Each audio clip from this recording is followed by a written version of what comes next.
All right, here we go. We're getting live right here for Giggity Racing, the 1v1 tournament once again. Um, I'm here. Going over the rules real quick. As we have 32 drivers seated up for tonight, you'll see me in the field with T-Bird quite early, actually. You'll see. Hey, one question real quick. I don't know if y'all is black flags are on, right? Black flags are Get not in the on. Discord if you have questions. Yeah, the broadcast is going on live right now in this Yeah. chat. Please. Well, 1v1 tournament rules are simple. 8 laps around Charlotte. Got pit Right. by lap 7, by the end of lap 7.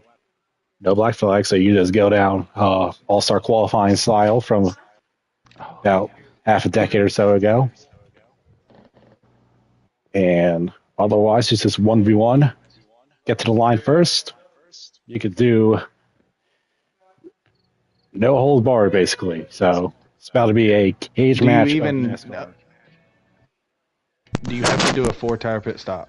No, you can take fuel. Patty, people shouldn't be in this chat while the broadcast is going on. I know, I asked Oh, him. sorry. Nothing I can do about it. My bad. Y'all good. Yeah.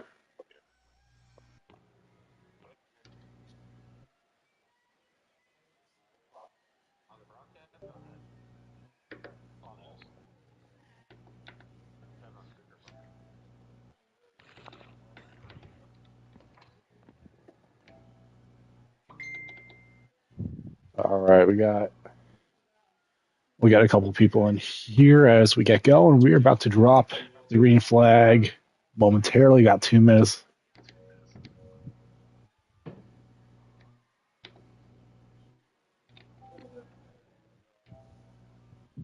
And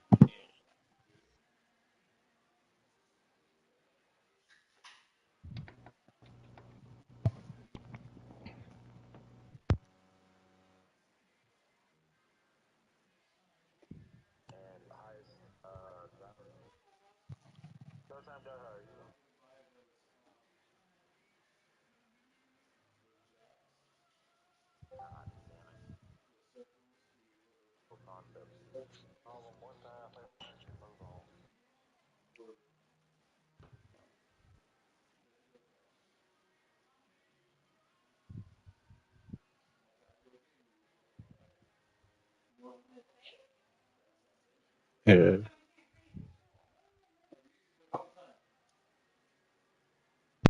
T-Bird, you're going to be the first race, so don't back out of Roddy. Yeah, I'm making it right now. And here we go. Just getting some last minute housekeeping situated. And for a rare time in the broadcast, if you'll actually get to see the broadcaster drive in first off.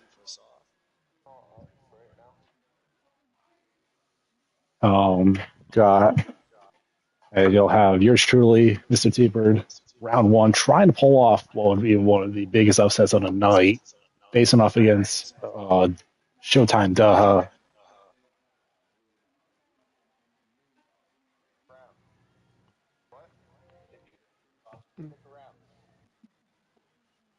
Drew, I need you in Discord now.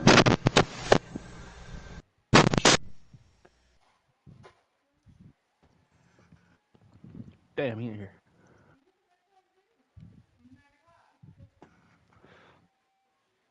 T-Bird, accept that invite. All right, we're going to get going here momentarily. T-Bird, you have the first race of the whole tournament. Copy that. Where?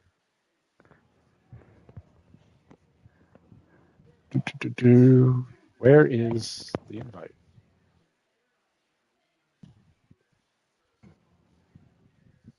I forgot to invite you.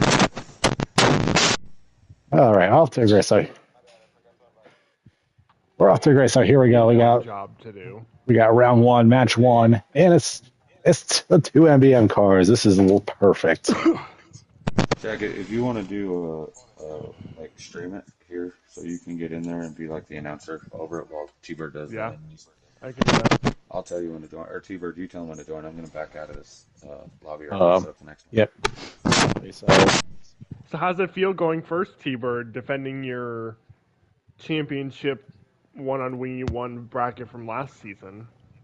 Well, first off, I'm only defending the runner-up. Second off, I have easily the hardest path out of those that some might consider favorites of those tonight, just because it's such a low seed starting off here. Yeah. But I've been running pretty good in these next gens when I have been racing. I've been in a Sunday night league where I had a points lead over Private Patton, who used to be really fast around here, until I had to miss last week due to theater obligations. But if you have it, invite check at the lobby is going now. Got it. So, how far do you anticipate making it? I'll answer that question in 4 minutes when this first round's over, because that's going to say a lot about how far I make it. Good answer. Good answer. Good answer. It's like Family Feud. Good answer. Good answer. Yep. Good luck to you, T-Bird. Yep. Thank you. But yeah, we'll hand it over to Shag for his first call right here. No, I'm excited. This is definitely going to be a good battle. Can't wait to see how it's going to go. I'm just loading in right now, waiting for it to pop up. So remember, you get 8 laps. You have to pit before the end of lap 7. So it's basically from here on out, you're really kind of anticipating on when that driver, is going to pit. You want to try to stay as close as possible. Do you want to be the one leading that driver? Do you want to be the one following? It's kind of a big thing. But the thing is when you see that first driver pit, definitely, because as we see, T-Bird just pitted, so now Showtime's like, okay, when do I pit? When do I want to pit so I don't lose the most time to T-Bird? Because, again, you're only required to go down pit road. You don't have to take tires. You don't have to make any changes. So, it's a matter of how far can you go before you have to jump, on it to get there. So we do see him staying out one more lap, so he is going to pass T-Bird here. And there is you don't have to stay on the apron. You can come right up on track. So that's another thing, too, is, you can really jack that guy up when you're coming off pit road. Yeah, he did. So, it's a no-holds bar. So, you can essentially put the guy in the walls for the, if you're coming to the last lap, you can wall him, door him, spin him out, mess him up getting on pit road to kind of advance your position. But with that being said, keep in mind, they still have a chance all week to make it to the All-Star race by last chance qualifying. So you may see them in the All-Star event. So, well, yeah, and as you see right here, you don't really want to make a whole lot of enemies right now. It's LCQ, right. It's all about bragging rights, but you really want to take the chance of making an enemy now, and the bragging rights are really come Friday at the actual All-Star event. So we're going to stay on board with Gaha right here. He just went on pit road. We're going to see where he falls out with T-Bird. Yeah, there's a lot of strategies with that going to pit road, and we did notice that you can also, you can make wedge adjustments. You just can't take the time of taking tires and fuel. It adds too much time. But I was listening a little bit to what you were saying. But this should be a pretty good time. This is the second time, I believe, that Giggity's done this. And last time it was a big hit. We don't have that many drivers here tonight. I think we only have about maybe 18 guys total. So did you explain how people will advance even if they lose? No. Okay, so we do have some bracketology here.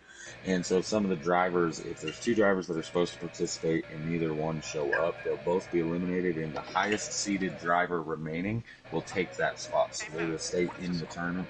We'd rather have people out here battling for it than people just get given a spot. How many laps do you have left? We're hitting 3 to go right now. Showtime just made a really nice block on me. getting out of his pit stop. So there's a strategy that we'll see all night. Correct. Black Cross ain't here, are we? You know, the biggest thing now is he's on defense because T-Bird is going to get that draft. But the other thing, too, is Showtime doesn't want to mess up his corner entries to where he's going to open the door for T-Bird to get under him. And like Taddy was saying, you know... Well, he's going to have more horsepower. I'm running too hot. I took tape. So he's going to have more horsepower. He's going to get me. There's nothing I can do about it. He's on the straightaways. He's going to lose. You're going to lose power. He's going to gain, you know... You're going to be able to keep even kind of in the turns.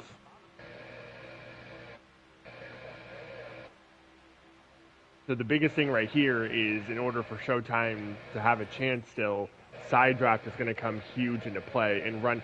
You know, the other thing too is he's going to want to try to force T-Bird up the track so T-Bird has to let off.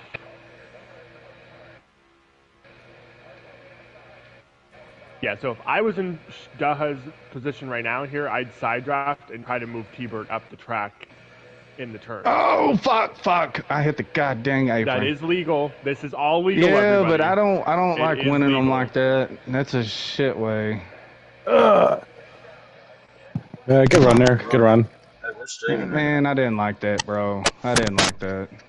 Hey, even though I know we can do that, I don't like that. So Showtime, I'm better than that. Hitting a fucking apron.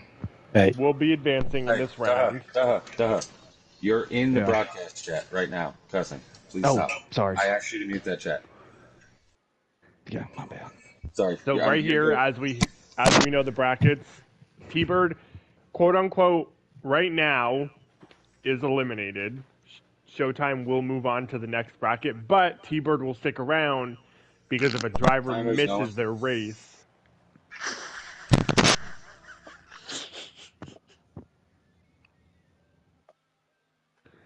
I mean, I'm C30. T-Bird, you got 30 seconds first. I'll tell you when to join.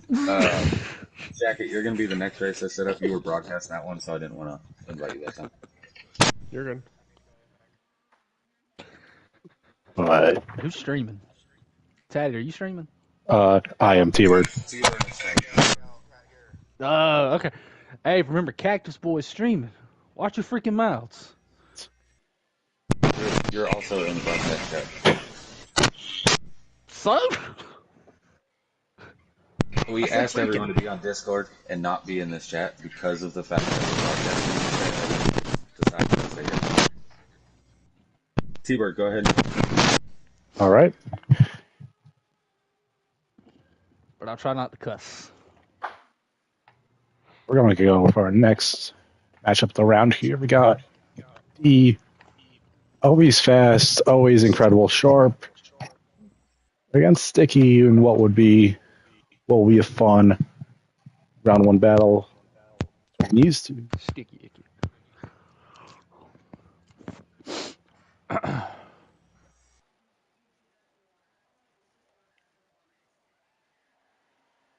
and looks like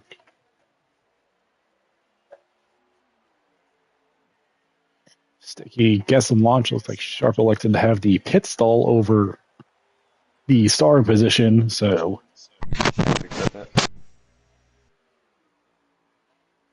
So 70 is going to get the jump right here. Sharp's immediately going to drop down to the inside, and we'll see.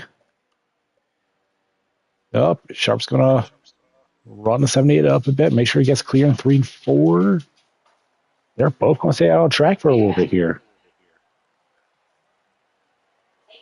I think a lot of people were expecting the strategy to be hidden early.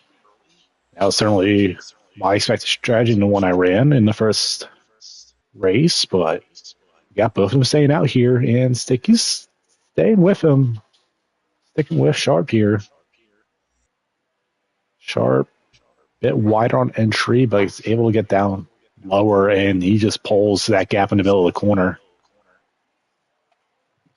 Just working it beautifully that time as we finish lap 2 of 8.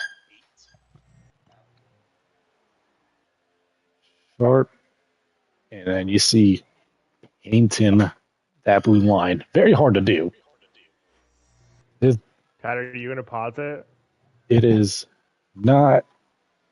It looks way easier on the camera than. I never even invited T-Bird.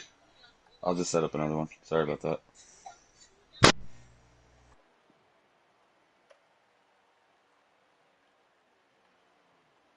But yeah, Sharp got to get a lead over Sticky here in this round one matchup. Sharp. Now we're just going to wait and see how. Oh, Sharp going in this lap, and he has a excellent entry right up against the barrels. That's where you really want to aim, as you want to carry as much speed as you can into that pit road without black flags on. That 2018 All-Star qualifying style. It's great. That created a bunch of crazy moments like Ryan Newman's save. Now Sticky. Yeah, I don't think Sticky read the rule book. He's gonna slow down here, and that's probably gonna be all she wrote for 78.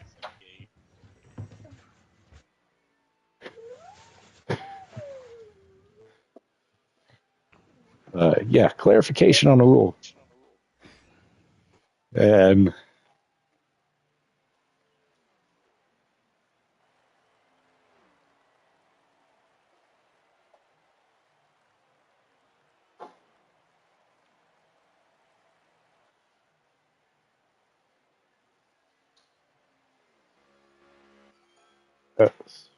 as we have Sharp going around, this is barring a monumental mistake from the 9 guard here. That this looks to be set and done, but Sticky still has a chance if people don't make the races. Is the Bossman has sent me our next matchup, which includes the commentator from our first race, Justin Shackett, squaring off against.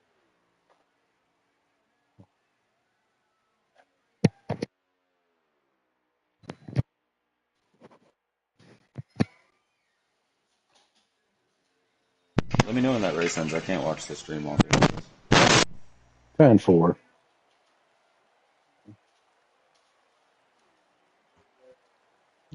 Yo. But we got Shack Tack versus Violent Gamer in our next matchup here as Sharp parades around these last couple of laps here.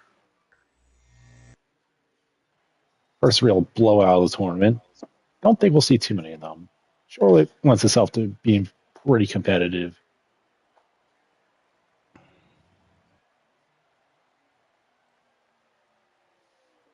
starting the timer on the next race. And that's Sharp. And that is Sharp. Takes it.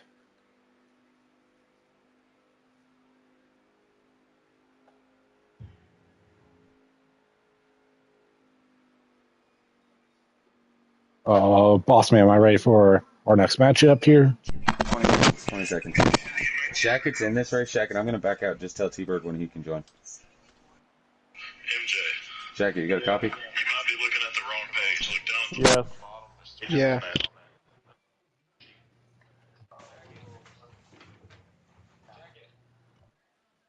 I heard you, Taddy. You can join, T-Bird.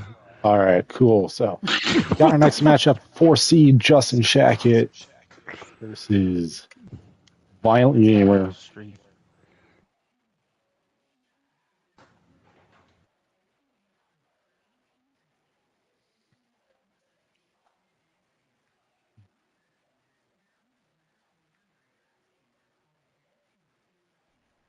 Now,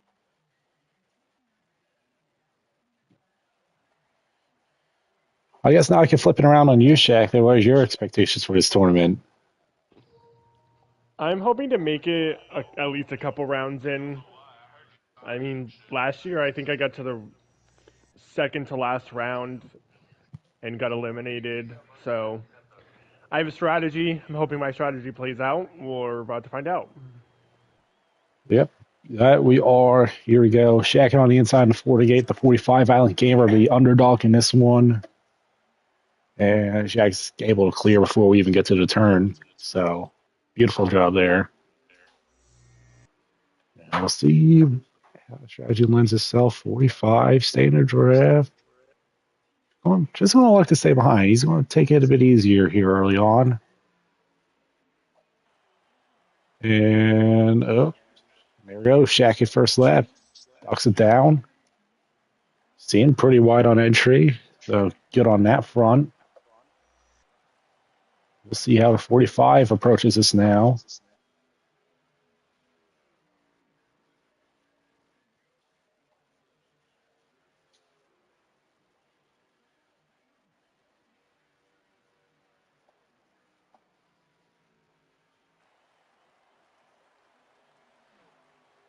And there's Violent Gamer, another nicely arced entry there. We'll see how this unfolds. We'll go back over to Shack Tech here as he exits, going through the apron. Don't have to stay down there, but perhaps 48 has found something in his trial runs to where it's still advantageous to be down on the apron like that. We shall see. 45 getting out of the box. Now, 48 is going to be up to speed here, so I think that's going to play a big role in how this goes down. 45, does he try to block him off? No, he doesn't. He's going to stay down the apron, keep it clean there. Does he have a draft? Is he going to be close enough to really catch back up here?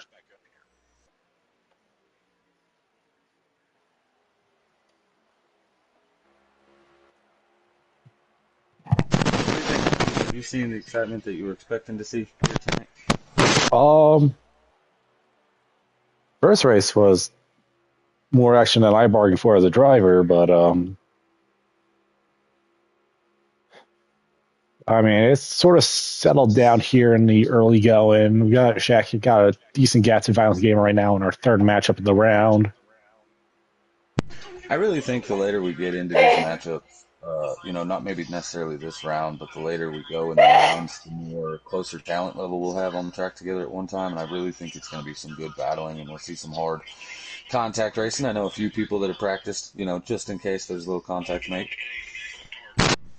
Oh yeah, for sure. I just going back to when we previously did this event, first round, you got sort of the bogeys out the way, and then this track lends itself to close battling with how strong the pull is with the draft here. You're definitely going to see some action as we go further on into the night. But right now, the action is Shack Attack laying down some fast laps on 45, Violent Gamer. As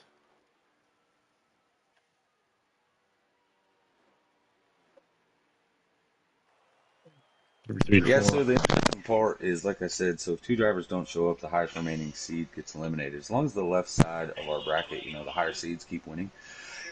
Actually, the later we go in the round, the loser is more likely to make it if they're on that right side. Because 16 matches up against 17, so the higher seed remaining in that scenario would be the 17 seed. Yeah, while you're talking, Shaq does tap the wall a little bit up, and then 45 immediately takes way too much of the apron off.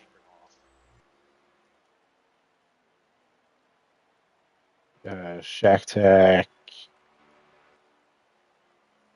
still playing out some laps, and towards the ends of this matchup right here. And yeah. Shaq is doing what he set out to do, as we talked about at the top of this matchup here. In control.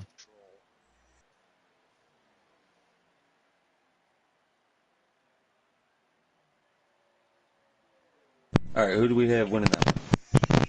Yeah, that would be Shaq taking his matchup there. Shaq with the dub. Timer is going on the next race. Warpig, Diesel, timer's going. So next matchup. The next matchup here is going to be Warpig and Dizo, two familiar faces for me, both pretty good pace. I think we'll see a good battle out of this 7 versus 26 matchup right here. And then, wow.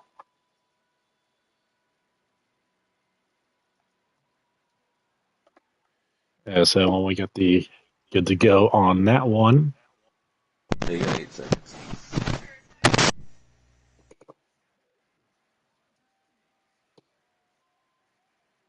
You can join. And here we go. Matchup number 4.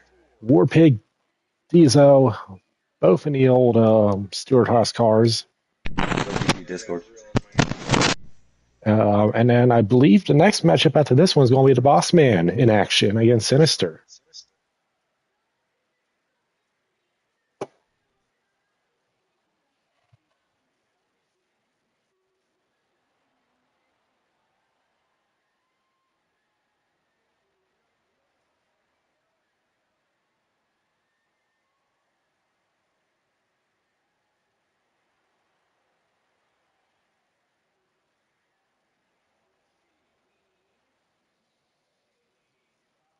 So we'll have Dizo and 41 on the bottom. On top is Warpig in the higher seed. So second time we've seen the higher seed elect the outside to go. As I guess he's going to tuck right in 1 and 2. Right on the bumper, though. So we'll see how this one goes. 41 protecting bottom early. So, yeah. Some of these drivers expecting an onslaught. We'll see. They up. Warpig's going to go down first lap. Takes that arc. That is such a terrible camera angle to catch the pit road action on. So we'll see how Dizo reacts, whether he tries to stay out there for longer or perhaps try to cover him off a lap later.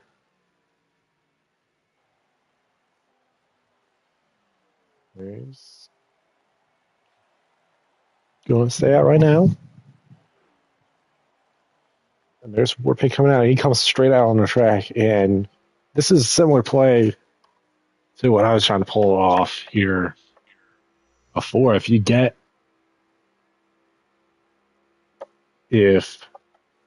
driver that stays out gets up to you, you can't throw a little shenanigans with blocking. But there's Dizo coming back around to pit. Yeah, quick shout out to both these guys. Warpig is Mr. Consistency when it comes to Giggity Racing League. If he's in your league, the dude just doesn't miss races. Dizo, a newcomer to Giggity Racing League, he's shown some speed over the last few weeks, ruffled a few feathers, but definitely shown some speed. Yeah. Yeah, I definitely agree with you on Dizo. I've raced him a good couple of times in other ventures, and he definitely has some good pace as he'll come out here and is he going to go on Divas? No, he's going to take high side here, try to build up speed that way, and then get in the draft of Warpig. This is probably the closest we've seen two drivers since that opening matchup, though. Once both of them are out of pit road, so we'll see what happens here. See if the 41 can make up a touch of ground and put himself in position. You see these cars wiggling around 1 and 2. That's going to be a key thing to watch tonight. It's so easy to get those cars loose over on that sort of section of the racetrack. And here, too, if you send it in too hard. Well, and right, so everybody's on these loose sliders tonight because it's such a short run with 1 times wear. So everybody's running 8s and 9s instead of the regular race sliders of a 6 or a 7. Well, I mean, I already have a 7 for this, but that's probably why I'm in the booth for the rest of the night. No, you're not fully eliminated. Incorrect. You're not I fully ran a eliminated. 7. Oh, See, and we I'm have not crazy. But yeah, here we go. We're going to get some action here. 41 has closed that gap. He's in the toe of the 4. Yeah, this is about to be good here. Warpig with the advantage. Bought 41. He's going to try outside. Not impossible, but certainly not the easiest track to get done. However, oh yeah, he attacks the wall right there. He's still trying to side draft a bit. Up, Warpig gets down the apron. Just a little bit of a didn't correct his line enough, being stuck on that bottom. And Dieso's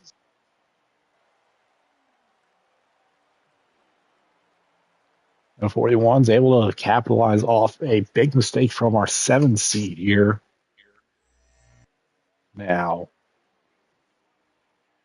Warpig will be helped out by a couple of these first round matchups not having people show he should be the highest seed to grab one of the last spots in the round of 16 here if he can't make it back.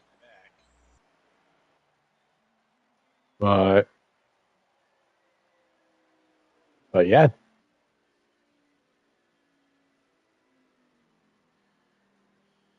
So Warpig's going to lock up that provisional spot for the moment. We'll see if there's any more to appear throughout this first round. But Dieso coming all the way from the mid. Yeah, that race is done. Dieso from the mid-20s with a big-time upset. 26 seed moves on to the round of 16. All right, certain time we only got 10 seconds. It's me and Sinister. And then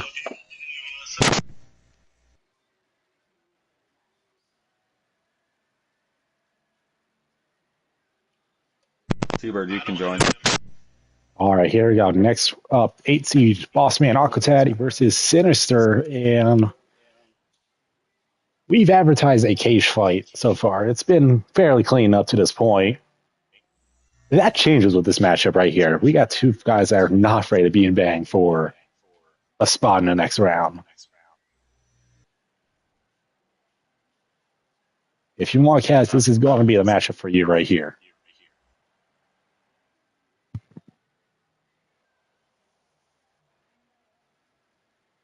Yeah, this should be a good matchup. Sinister's, I think he's a little quicker than I am. He's low in points because he doesn't make a lot of race runs.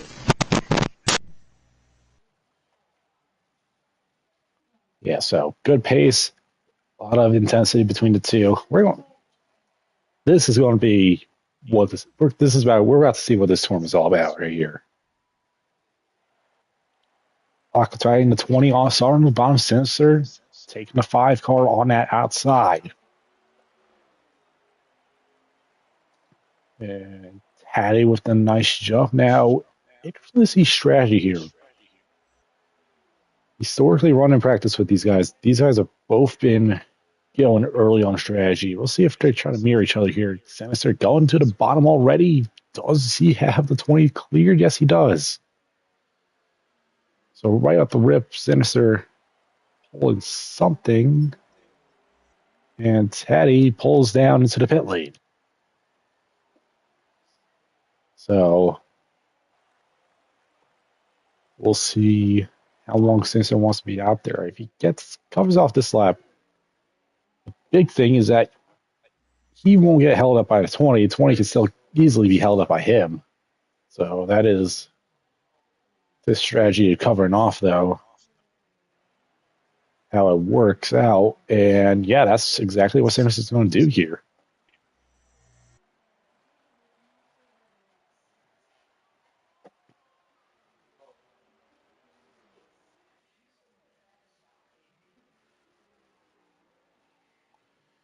Now, he's coming out. Now he's got a whole track to get up to speed.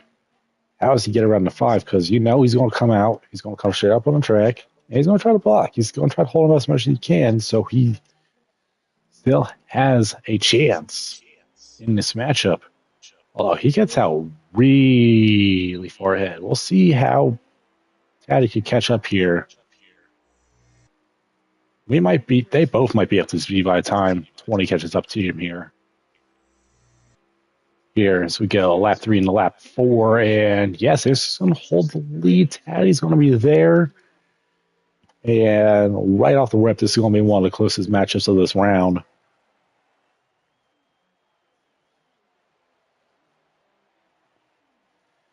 Taddy knows how to run the draft in these cars. Won in the Friday Next Gen Challenge Series. And already some beating and banging. Taddy way down low. Sinister clipped the wall. Sinister stays out in front. So there we go. And big reactions from the rest of the drivers down the pit road right now. And we're not going to be done with this yet. Here we go, lap 5 of 8. Now, Sinister, he's got bottom cover off there. Taddy trying to get back with the draft here.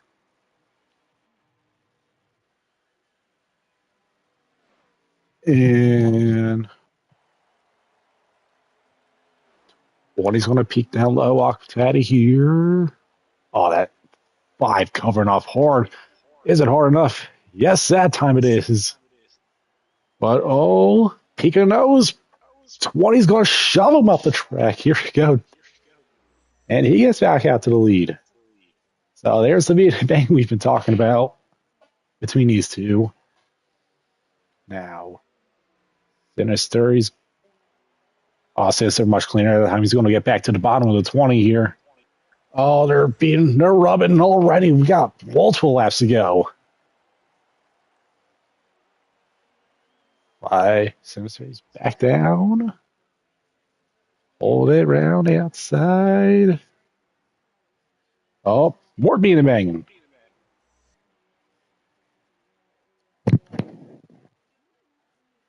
And Sinister, they are running all over each other right now. Sinister's able to get back around. And this is like the last one or two last year. This is about to be something. And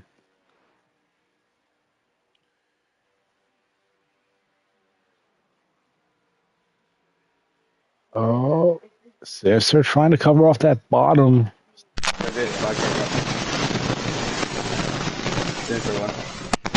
And that's it. There we go. Sinister able to cover off Taddy on that last corner. And he'll take that. So back-to-back upsets here. And with Warpick holding that guaranteed provisional spot, we're going to have to see how, if any more, open up for that 20 car to sneak his way back into this tournament.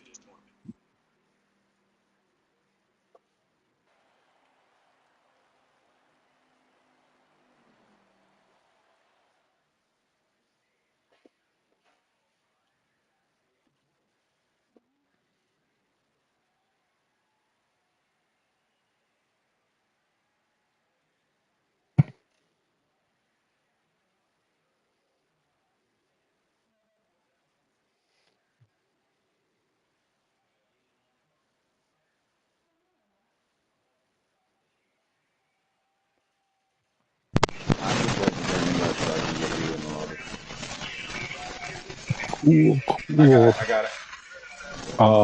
We got R9's. He is showing up uncontested this season. So next up is going to be your 10 seed Ziggy versus 23rd seeded I Am Too Fast for You.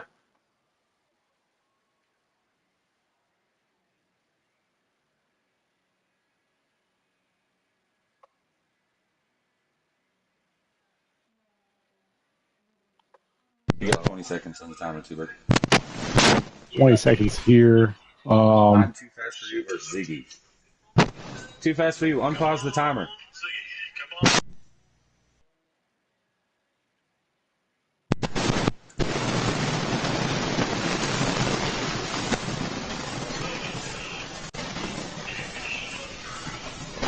on. You should be able to join.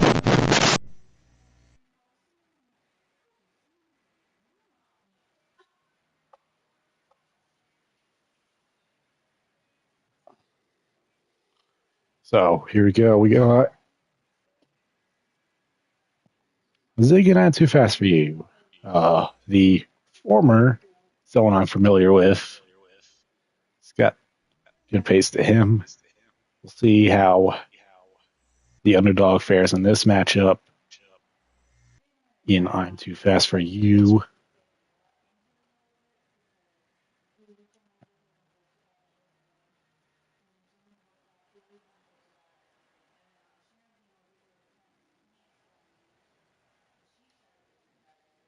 And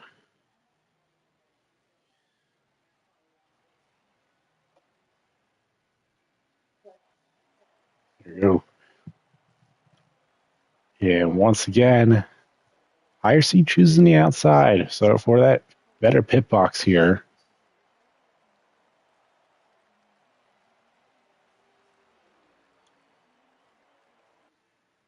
So that's going to give this 20 I'm Too Fast for You the advantage early.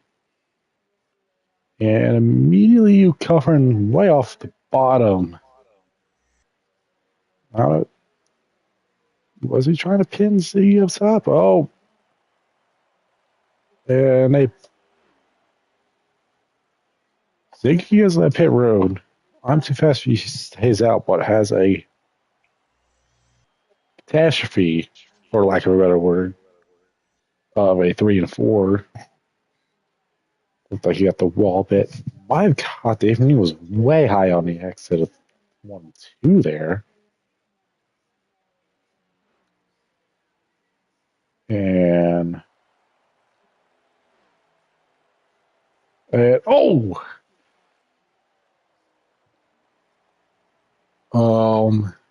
yep, I'm Too Fast for You. He misses pit road, and that's gonna be rather unfortunate for that 20. It's gonna be rather difficult to win this one now.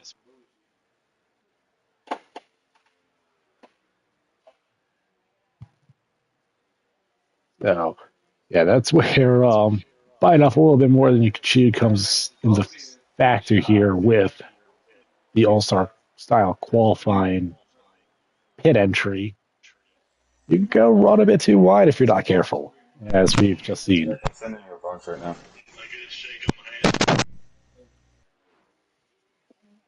Now we'll see Ziggy go on the track. And there's an I yep, there goes Ziggy. That gap in any amount of lasts is going to be tough to overcome. But in 8 lasts, that is quite frankly just insurmountable. Are you getting these, Jack?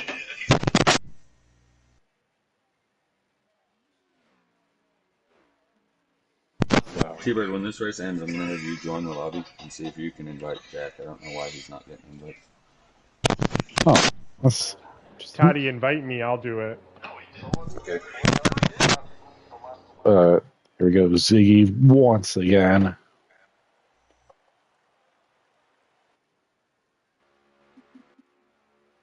Yeah, I mean, this gives us time to relax and perhaps just take a look at how some of these guys are running is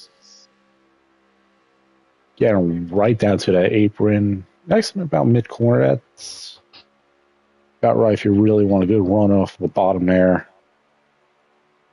And what about now, Jack? Jack? Just gonna have this wide arc, play with the throttle a little bit to keep it from going right around exit pie. And you're just riding this outside wall to really arc it into the corner right here. He does a beautiful job of that here. A bit higher on X at that time. But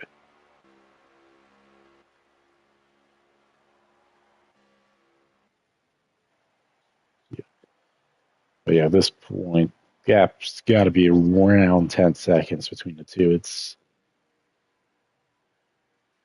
not really feasible.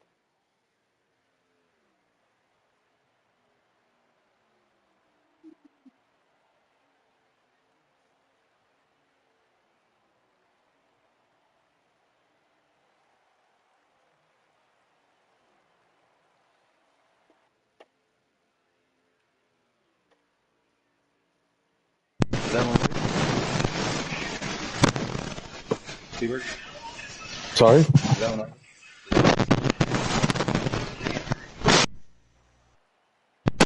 Is that race over?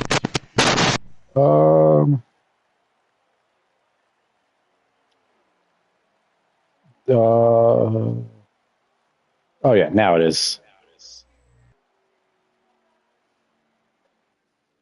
All right, so I am waiting currently for Third Jack to reset his game, and then we'll get him in this lobby, and then the final race of the first round will be CD Hart versus Third Jack, and then we'll reset the whole entire bracket, and we'll get going from there. So that's going to leave quite a few matchups that don't have people showing up. So one more matchup in this round, as we just heard the boss man say. So we'll see how that leaves some of these other guys. But before we finish off, it's going to be our 13th seeded Krista Hart versus the Third Jack. While we're here, just want to send a special thanks out to you for keeping up with our chaotic bracket tonight, with all the reseed and everything that goes into that, and all the provisionals and all that. You can join T-Bird. So this is the last race of the round, and then while we're resetting the next round, I got Sharp's going to come over so you can do a little interview with the 9 car of Sharp. Kind of a little driver intro type deal while we're resetting the bracket and get ready for round 2. Sounds good. So, yeah, here we go. The Hart versus Jack, last matchup here for round number 1. As I was saying before, being interrupted, just thanking Jack for keeping up with the bracket and all the provisionals and all the rules and whatnot tonight. So, big thanks out to him. But anyways, here we go. The Hart 17, 7 for Third Jack. And that 7 car has been putting in laps trying to get up to speed for this tournament here. So we'll see how that pays off. The Hart covering off way down low. And they're already snaking around like it's the last lap of the Indianapolis 500 here on this opening lap. And first time tonight, both of them go down. And Third Jack did make us some time. I'll be back in this chat after we have the next round bracketized. I'm going to head out and get into another chat to do with that. 10-4 there. So here we go. Both these guys down pit road. So interested with the mirror strategy here. Third Jack did seem to gain time. We'll see where that leads to. Oh, they are dead even. The Hart goes a little bit wider on the exit. It's going to give Jack the advantage. So now here we go, lap 2 of 8. That's going to be a lot of laps for a lot of things that happen. The Hart immediately trying to jump down to the inside of the 7. But can't really get there and might attack the wall. Don't think he goes all the way out there. He's still well within range, though. So might have gone a little bit too low in the entry trying to get underneath that 7, who just is able to cover it off. Here we go, lap 3. I want to note that the Hart right now in that 17 was a higher seed entering this matchup, so still a chance, although probably more of an outside chance at this rate that he gets one of the originals. If he doesn't get around the 7 here or shenanigans happen, well, lap number 4. Third Jack still up and now. Here's a 17. Does have the peak there. He's able to get lower than that 7, but couldn't get underneath. And then Third Jack, he's really trying hard to cover off. Oh, bit of contact there. 7 gets shoved up. The Horror moves into the lead. So a little physical going for a position. Here's we enter the last couple of laps here. So you just gonna have to expect that back if you're 17 because that 7's still well within range. And he's coming up. I attacked the grass a little bit there that time. So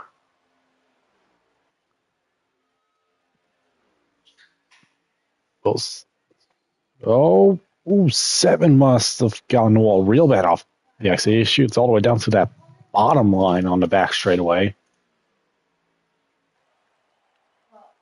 And now that just makes coming back into this fight a little bit harder for that 7 machine.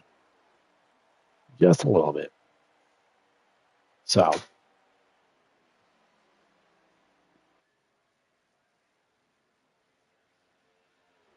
now the heart. He's gonna sit around. Does Sir Jack get back into this? That is the big question right now.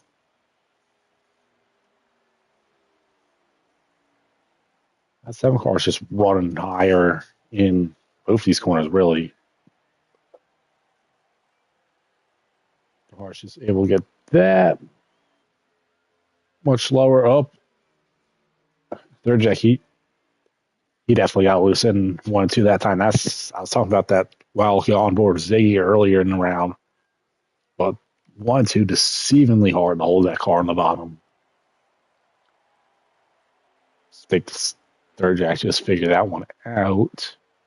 But there we go. The heart goes through the infield, and we'll celebrate moving on to round number 2. The round of 16, if you will. So, there we go. We conclude our first round action here. And I think as we get the bracket situated, I think that gives us an opportunity to talk to one of the favorites here tonight. We saw him early on in this broadcast, the 9 car Sharp. Do you have a copy, buddy? I'm here, brother. Hell yeah. So, I mean, obviously we've raced together a lot in the past, but what's your expectations of tonight, really? Well, I think it's an opportunity for a lot of the guys in the league to kind of decompress from the points racing and kind of have some fun with the 1v1s. Obviously it's working through the brackets. You hope to have a good 8-lap sprint to the finish, have a good pit road entry. That's the biggest thing, obviously, with the black flags not being on it. It adds another element, little twist to the racing. And I think it's a fun little factor to throw in there. It's not something we would do in a normal league race. So it allows the drivers to be a little more aggressive. Of course, those 8 laps that you're running, you still have to hit your marks and you still have to be able to make those race moves that are going to put you in position to win. So, in order to get through the bracket, obviously you can't make any mistakes. You got to get the most out of the car in those 8 laps that you can, and so you got to hope for the best as the laps wind down toward the finish. I mean, it's a very short race, so uh, can't have any mental errors out there. But definitely, I think I can speak for everybody. Like I said, it's a little chance for us to have some fun, kind of decompress again from the points racing. Just go out there and have some fun as a group. Um, yeah, that definitely agree with that. No, sure, I definitely had fun despite taking the L in my first go at it this evening. But I mean, yeah, I mean, how physical do you expect the racer to get here as we go later on in this tournament? Because there's going to be some physicality. We've already seen some of that tonight with some of these matchups here in round 1.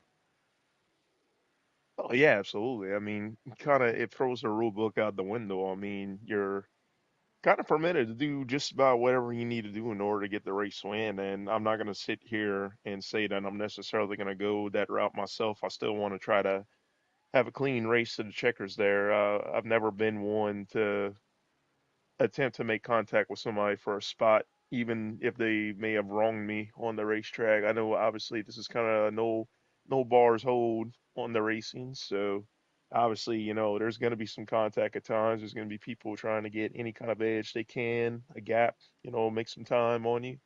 Um, oh yeah, I mean we're gonna obviously the first lap is going to dictate exactly how the race is going to progress and what you're going to have to do in order to get that race win and continue to move on through the bracket there. But yeah, I mean, as far as my perspective is concerned, I'm just going to treat it like I would any other race and just try to be as clean cut as I can, so that way I avoid making any kind of mistakes and maybe being overly aggressive. So I can't sit here and say the same for everybody else, but at the end of the day, there won't be any hard feelings. I mean, it's just something for fun. So we just got to hope that we keep on getting these race wins, move a little closer to the final, and we're gonna see what happens. Yeah.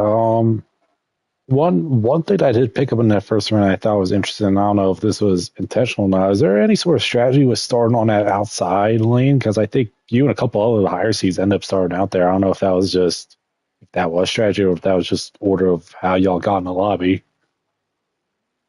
No, I mean I just happened to join after Siggy did, and I mean, I kind of just timed it to where I fell in line behind him. I was going through the upshifts and I had to draft, and then just made a simple move to the inside and block it, which I can respect that. Got a clean 3 and 4. He had a chance to cross under, but I don't. He mentioned something about being loose. I don't know if he had a higher slider than what I did, and he didn't quite get the run he wanted to. And he hit the apron twice. It kind of gave me a little bit of a gap, and then I kind of felt bad for him. He didn't realize black flags were off, so he broke like he normally would for a pit stop. So I mean, that kind of gave me all the room I needed to just kind of hit my marks and not even worry about being aggressive anymore there. But Yeah. no, I don't really believe there's any advantage to starting inside or outside line. It's more or less just how you're going to hit your marks in the corners. I mean, if somebody has a good apex or something, uses a draft to their advantage, maybe they can get to the inside, or if they feel confident in their car or on the outside. I mean, these next gens they side draft so well that you can run side by side, pretty easily on Charlotte. And it's a good track for side by side racing actually. In these cars, you can make it work even lane. So it's just all about who's gonna have all the momentum coming out of the corners and who can make it work on either lane.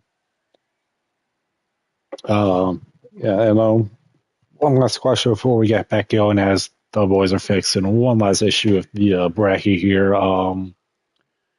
If we were to do this 1v1 tournament again, do you have a specific track in mind that you would like to go to instead of Charlotte? You were just talking about how side side's good here, but if you got anything else in mind? Hmm. Definitely no road courses. As much as I love them, I don't think that's the ideal spot for 1v1s. If I were to pick another track, honestly, I would probably pick Fontana. I think Auto Club provides a lot of great racing over there. It's such a wide track, you can use either lane. And with it being like a 2 mile track, a lot of room to run. You got different lanes you can choose. I think that'd be an ideal track to have the 1v1s. And pit road entry is easy over there, so that takes one advantage out of it. But you got so much room to race. You got so much time to make race moves over there. That would be my pick to go there. And Fontana, historically, it's a great track in real life. Wish they would have never torn that racetrack down, but on the game, I think that's one of the best racing tracks that we have for an intermediate slash super speedway. Oh yeah, yeah, for sure. That one's definitely in my top five for tracks. But um,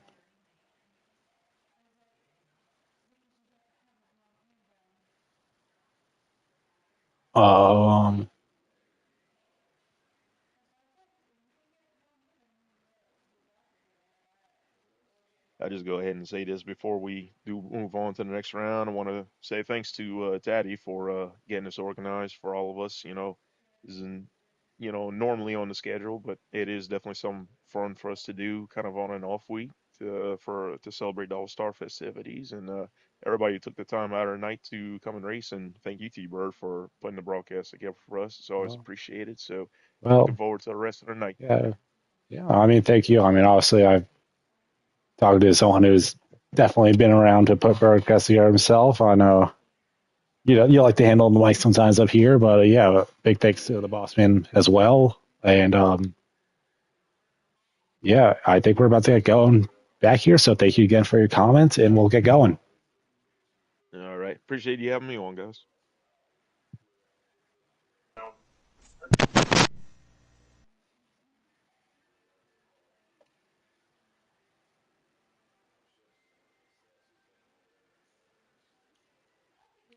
So,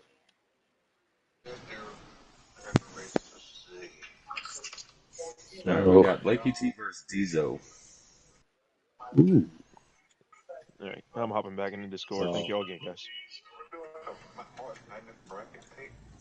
All right.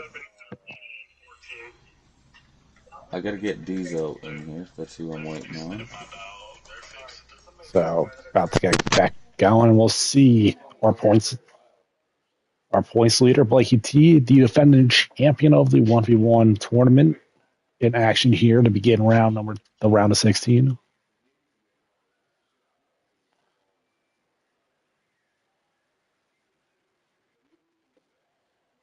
Um, All right, so the next round is updated on the Discord if you wanted to see all the matchups. And so that the viewers at home know, the two guys we were talking about, the provisionals, but guys that got eliminated but advanced based on, we had two races where no driver showed up. That would be Warpig and myself, Aqua Teddy.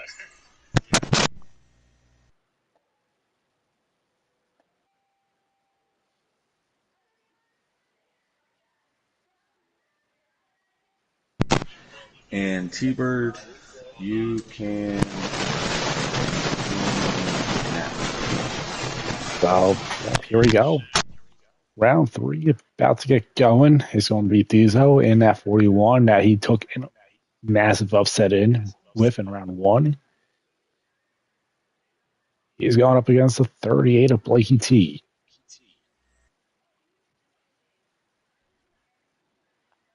Got 8 matchups here for round numero for the round of 16 before we get to our quarterfinals. Now, important note here that we have reseeded based on the lowest seed to advance. So I'm actually drawing a 1 seed. So that's why we have Diesel coming from the 7 seed matchup here to take on Blakey T.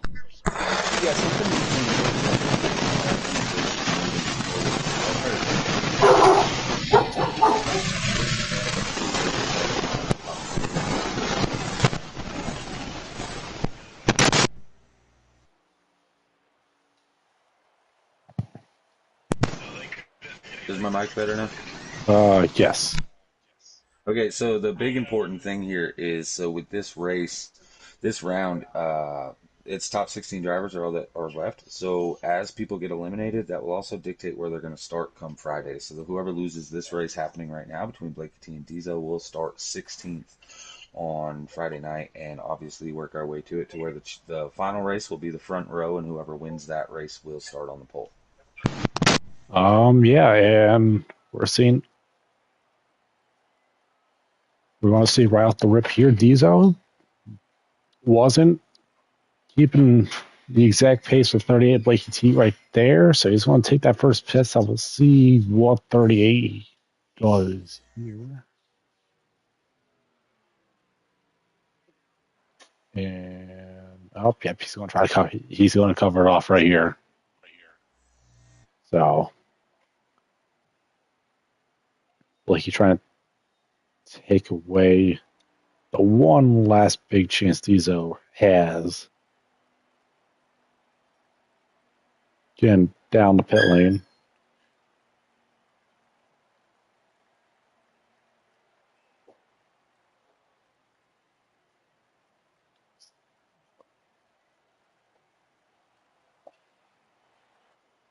Yeah, there we go. Diesel Blakey. That pit route. There's Blake with speed. He's got a real good gap. I think we could get that 41 back in the draft. But going up against a man that has such good pace here, will he be able to reel him in? Is the question. Do you think that he's gonna be?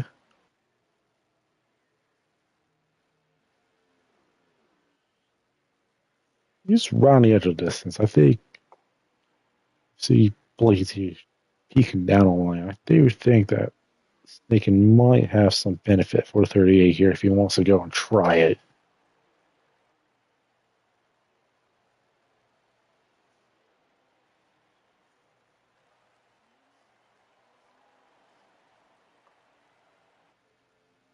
But, 3-1-2 this time.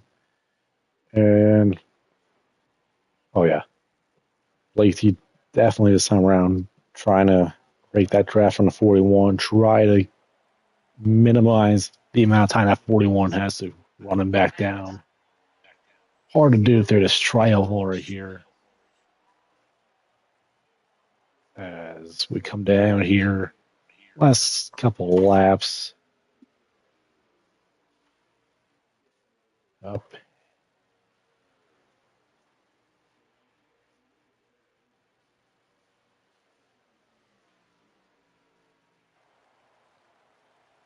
But here we go.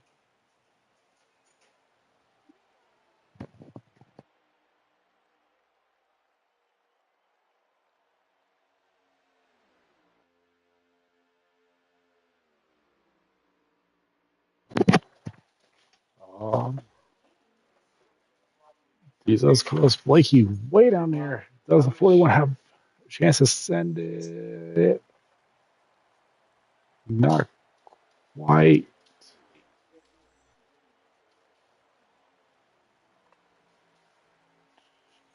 Just a lap too late to get to that 38 there. Blakey T will move on to the quarterfinals in his defense of the one-on-one tournament.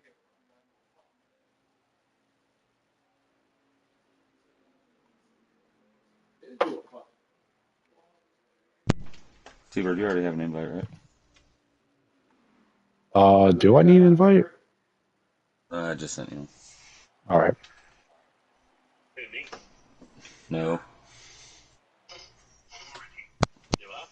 Let me know when we're good. You should be able to join, yep.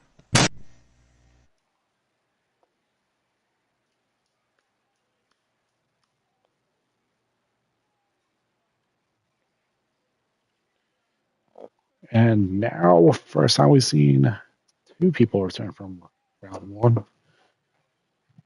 Showtime, who was in the first matchup of the night, and Sinister, who pulled off a big upset against the Boss Man, who is still in this tournament through the provisional. We'll see him later on this round.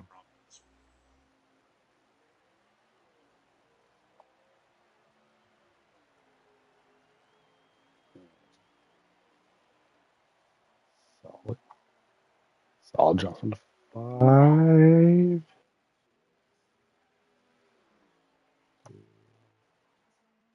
Took a bit longer than I think Sinister wanted to get from.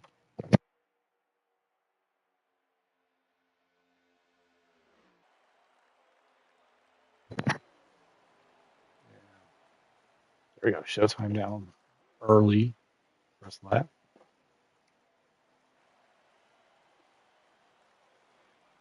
Sinister.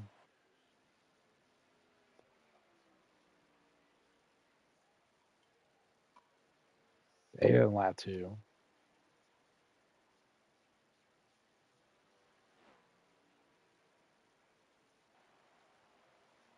Yeah, here we go. He's going to try to cover out the 66. Making sure that he can't get blocked on the exit here by him.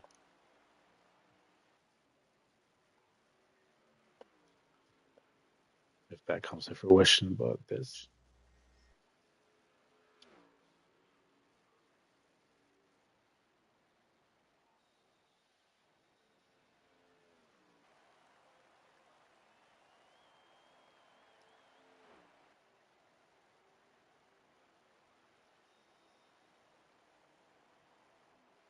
here we go. We got Showtime right here. Sinister is already back on the race surface. Slow down. Sinister. How about this is like a match? Showtime Yeah, Daha's just gone underneath the 5 Sinister. So higher seed in the lead right now, but Sinister we saw from round 1, not afraid his bumper and his fenders a little bit here. So far from over.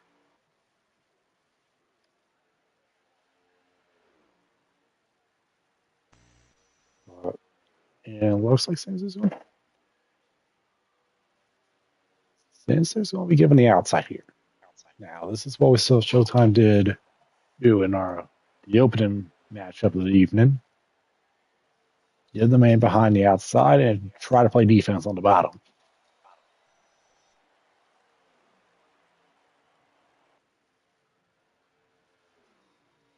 Now, covered way down the track. They're below the line. Sinister, Sinister got there. He got there. He got the advantage in 3 and 4. They're still going to be side by side across the line this time.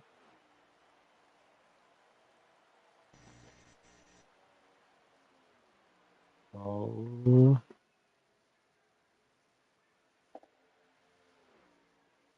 Daha still holding out outside. He looks like he has to speed down the back straightaway. They're going to be neck and neck in the 3 and 4.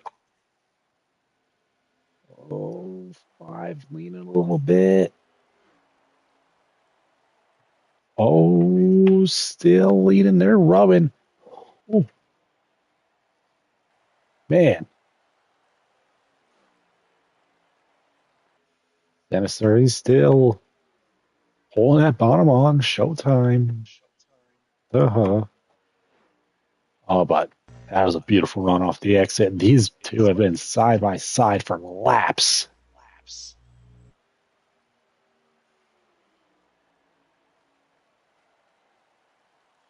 Oh. Now 6-6 is going to tuck back behind here after holding on strong. Now it was a bit of a dive up. Sinister way down. Does the hug go lower? They still go lower. They're on the apron in the corner. Oh my God. That and unbelievable. He's gonna come back around first. And that Daha definitely won. He just sent it in there.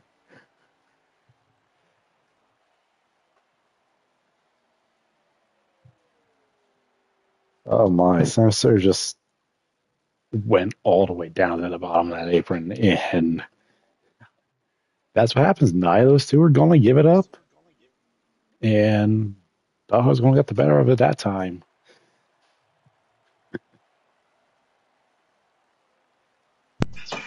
You can accept an invite, Steve. All right, here we go. Moving quickly along here. Next up,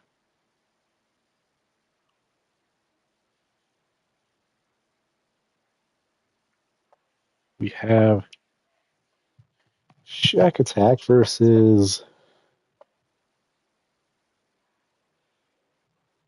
well, I saw the name. Don't know if I could say the name, but That's Don Sheddick. It's Don Sheddick.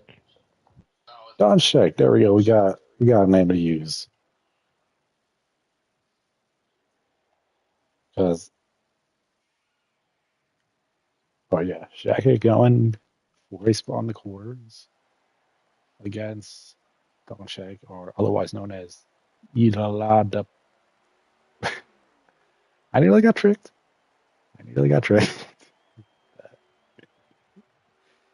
Don't think I could finish that one on the broadcast.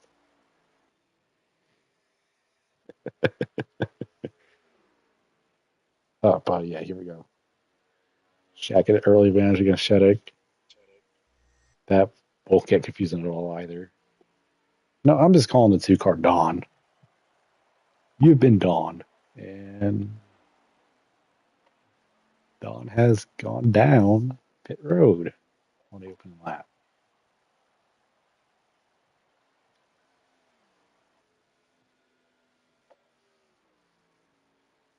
So okay, we're going to put up some lap times here in that 48 machine.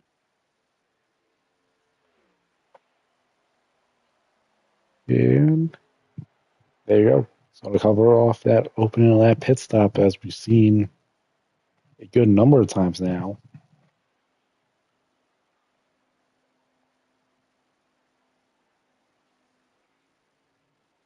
So that's going to prevent Don from getting a chance to block Shaq. It could work the other way, though, depending on how pit stop works. Shaq did have the advantage before pit road.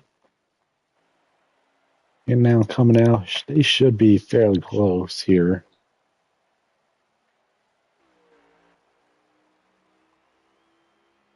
Jack can really get up to speed. Still like to use that apron, which we haven't seen a whole lot of tonight. But yeah, he's going to get out to an advantage in a pretty good one as we enter 3 and 4 here. And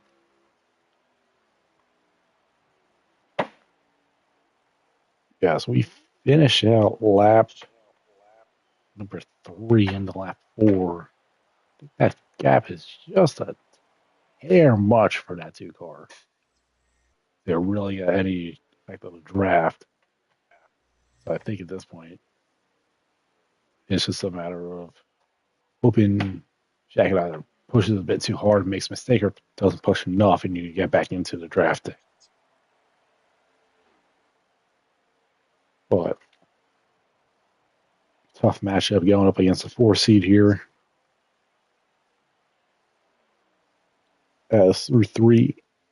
Through 1 and 2, excuse me.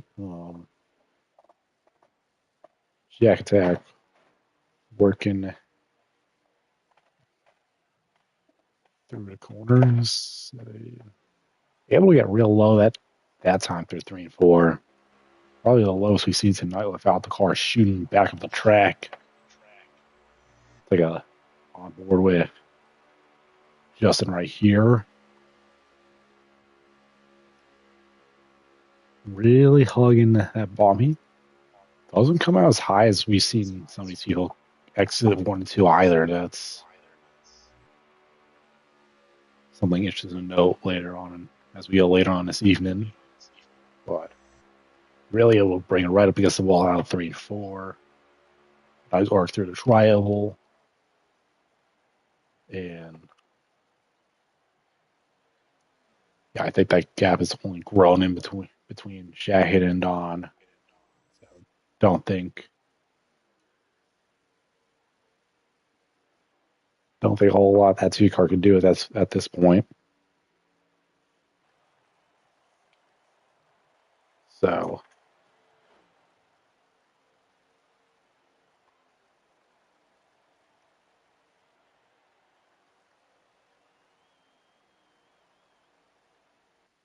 Is that one over? Is that one over? Not over quite yet. There's still on the back straight. It's going to be over in a second here. Not much competition going.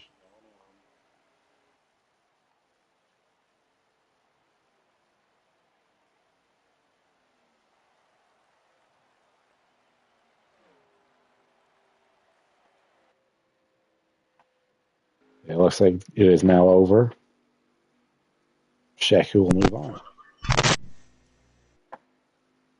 All right, timer's going for the next one. 10 seconds. All right, cool. Next one is who? We got Plum Diddy and FSU Champ. And you can join that lobby. Oh, there we go. We got 2 drivers that we didn't get the chance to see in round 1. But we'll see right here. Plum Diddy, who got to warm up with him earlier this evening. He's looking to make a deep run into this. FSU champ looking to pull the offset from what is now the 13th seed.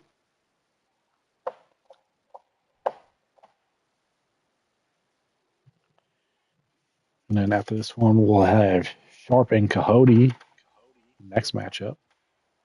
That'll be fun.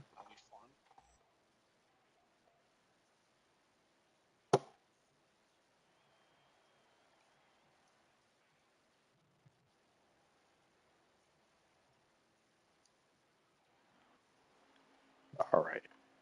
Plum in the 16, FSU champ in the 9.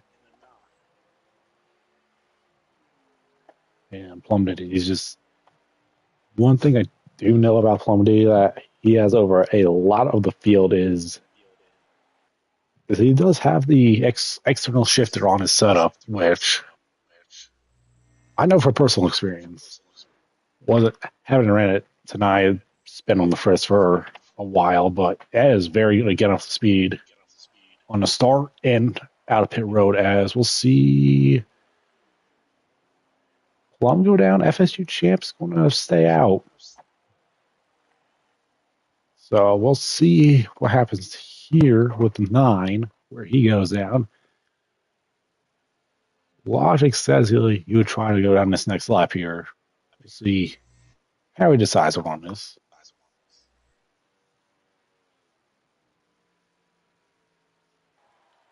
But yeah, he's lined us up perfectly to go down here at the end of lap 2, entering lap 3.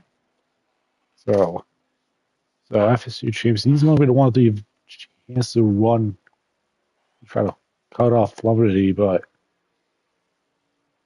I imagine 16 is gain time through this pit road exit.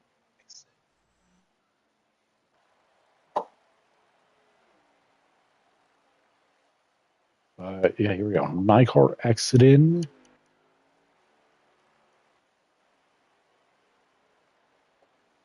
Here's Plum.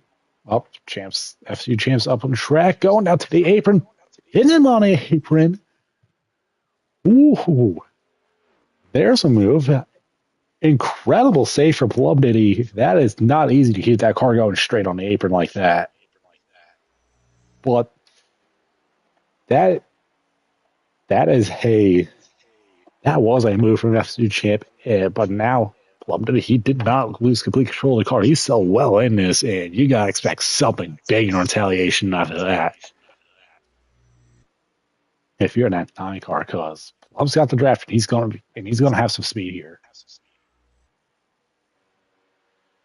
And I think that 9 car already knows he's trying to cover off that bottom well.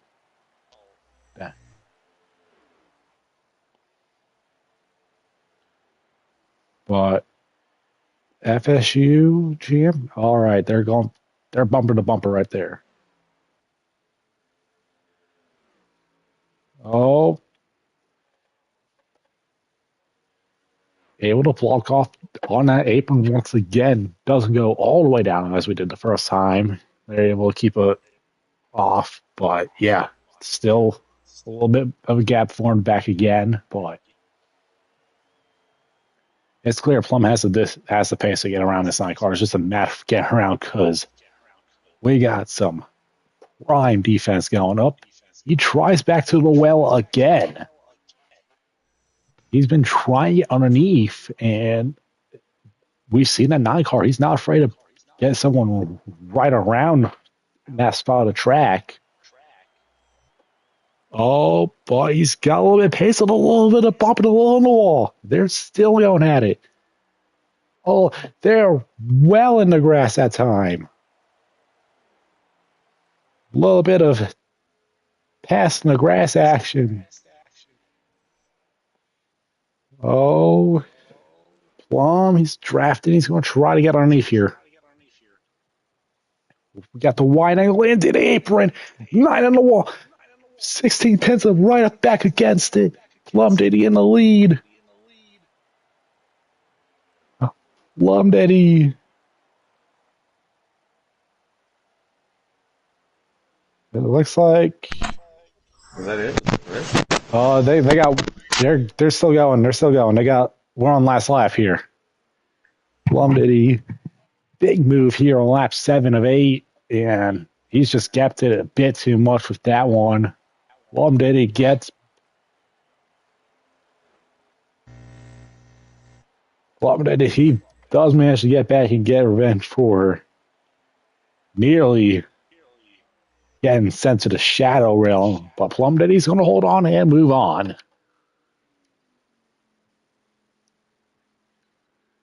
So that's going to bring us to our next matchup. Sharp against Giggity. Yeah, 10 seconds on the timer. Yeah. I believe we're halfway now through this second round. Yes. I'm good. Yeah, you're. Yeah. Brilliant spot to leave us halfway through.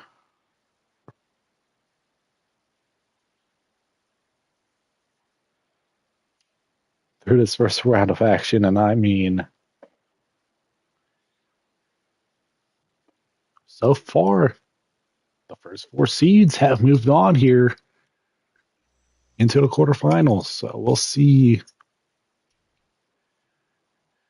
who can make a big name for ourselves in the back half of this round.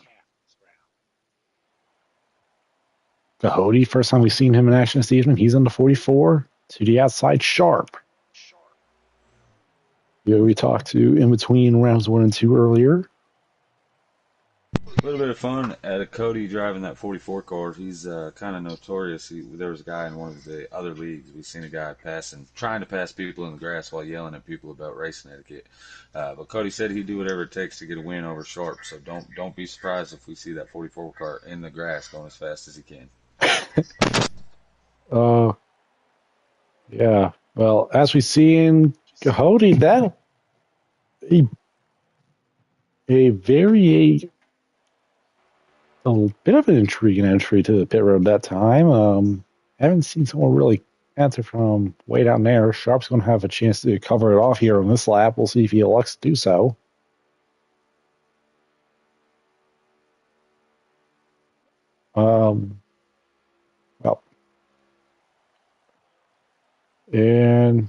Sharp's going to stay out. So rare time we don't see that cover off.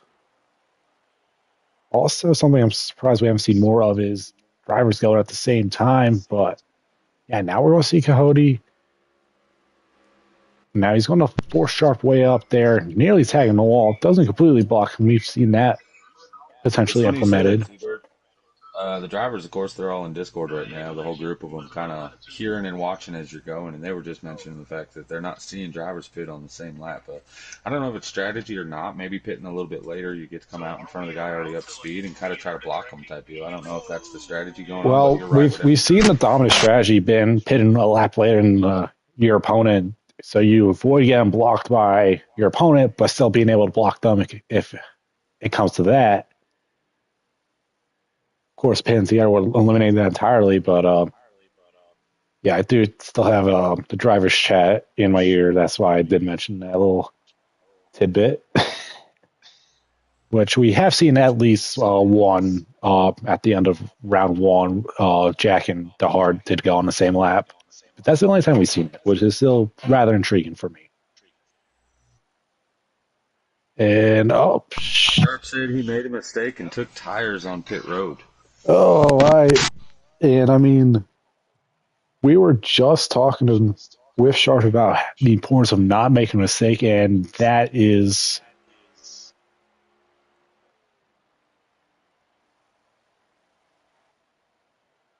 yeah, Sharp's going to be out of this. The first real big upset here that's going to result in a total elimination.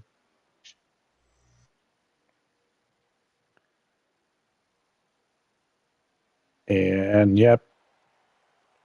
I'm going to get the next lobby going now. Warpig, MJ, going to start your timer. But yeah, there's that 44 fly to the grass. So timer's going. I did get you an invite, right? Let me make sure. I don't have one for this race. Okay. Time. No, I do. You should have one now. 2, 1, and you should be able to join. All right.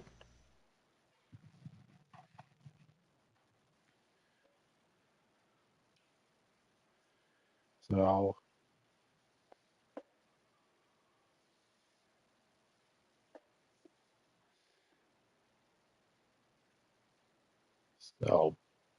big time mistake from Sharp. Cahote from that 12 seed. He's going to have his work cut out from him as he's automatically getting placed up against Blakey T in the next round, but has a chance to really make a name for himself this evening. Warpig on that provisional now with the second chance. He squares off against MJ West. Next two races will feature both our provisionals with Bossman Aquatati going against the Heart next. But first, Warpig in the 4, MJ West making his first run evening in the 15. We'll get going here.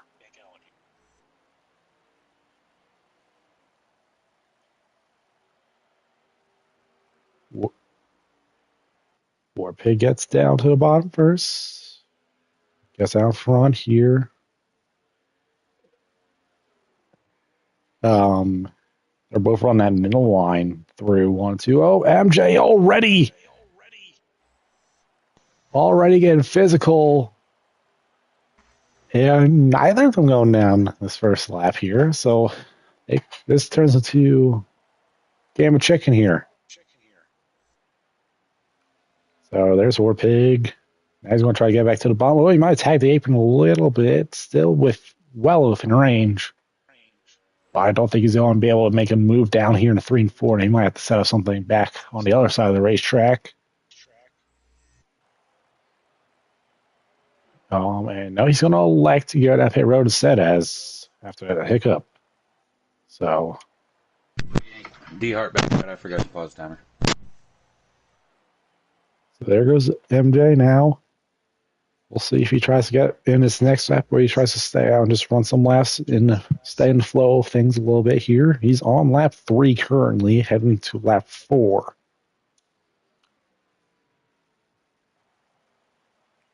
And yeah, he's going to come down here. So, he tagged the inside wall.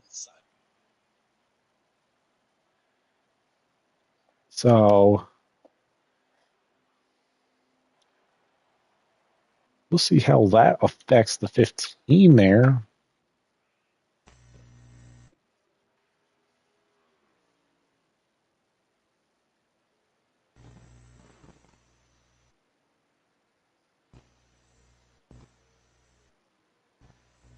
Yeah, we were kind of discussing earlier that this style of racing really benefits that 15. Being able to make a little contact here and there. Really his style of racing. But yeah, there we go. MJ well out front. Did the 4 have issues? That is a massive gap.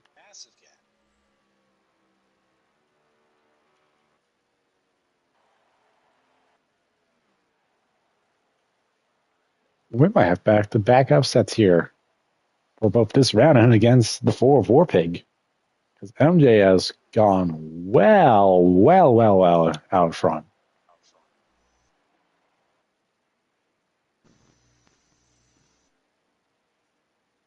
I haven't heard anything, but I'm thinking Warpig either took tires or fuel or something.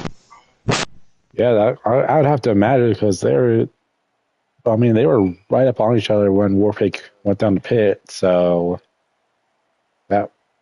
and neither of them seem to really have an issue down pit road. So yeah, that's probably the likely cause of things here.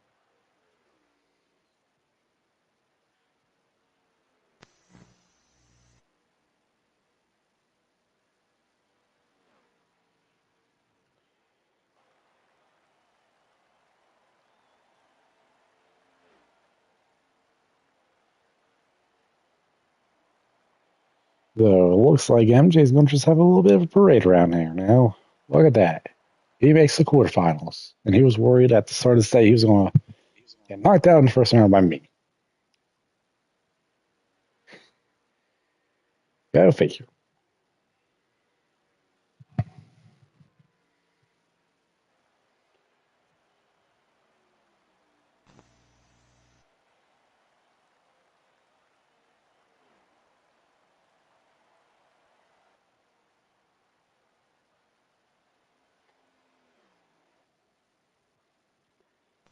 And yep, last couple laps. We're probably on last lap right now. But yeah, after this, we'll get the boss man Aquatati back for revenge. He's got the heart in the next round, in this round. And yep, there's the celebration from MJ West. We are ready for the next matchup.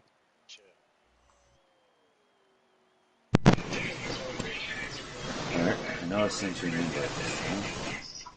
Yep.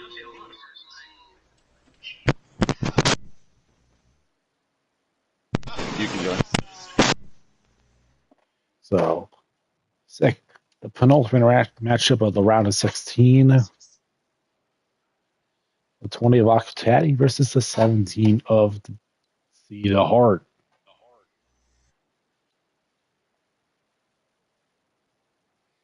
And then we'll finish off this round with Who's Your Daddy making his first run of the evening against Ziggy, who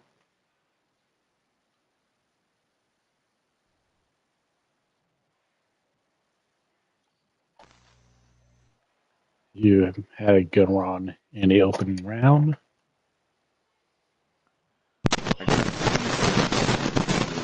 They only make now. They kind of hard to decide who's going to be the upset here. Daddy's already lost this evening, but he is technically the higher seed in this with the provisional. So we'll see how he does here.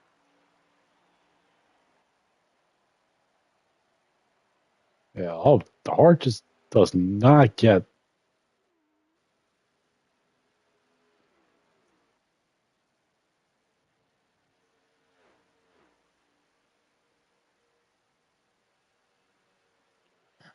So,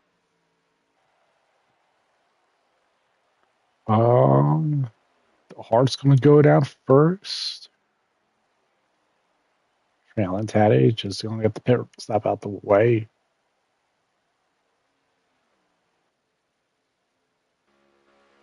Now, there are reports that the boss man might have a little tinge of lag, but not entirely certain. But here he comes to cover off the 17 strategy here at the end of lap 2.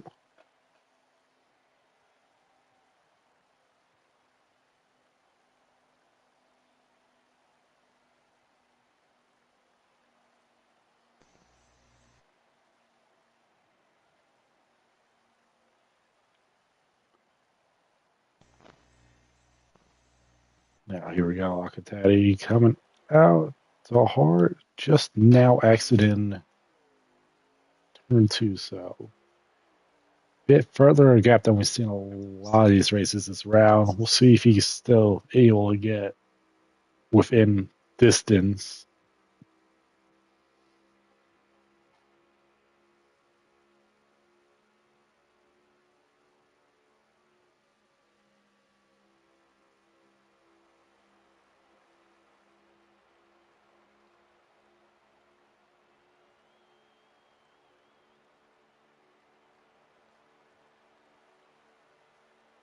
Now, he's going.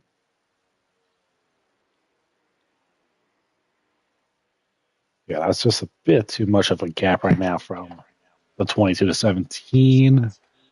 So, right now, Boss Man's folks just keeping it clean. How hard can the hard push it, though? Try to get back into this.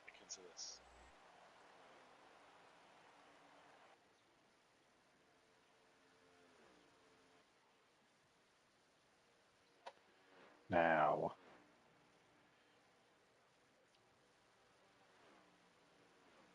some solid, clean lines from that 20 now.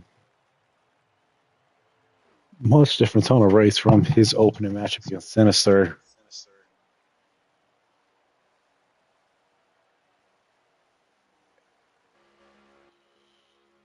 Now, big thing is, we're going to go on board with the heart here and see just how the difference between the two, as we can see Teddy up front. He's able to get lower in 3-4 that time. But he's not really gaining a whole lot of anything from that. And even though Teddy's just able to get just a way smoother line down the track more. Just much more consistent.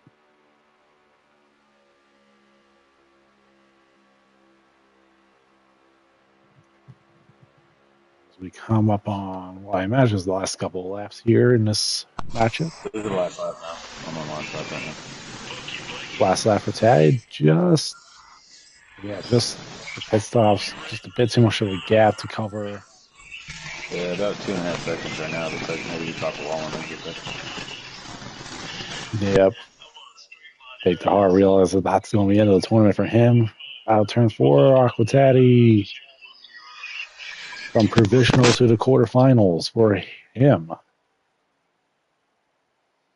That's going to set up our last matchup of round number 2, the round of 16. Who is your daddy versus Ziggy?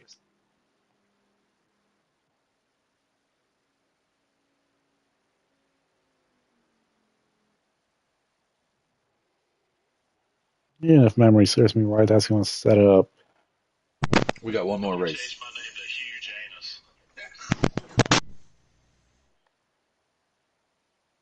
So,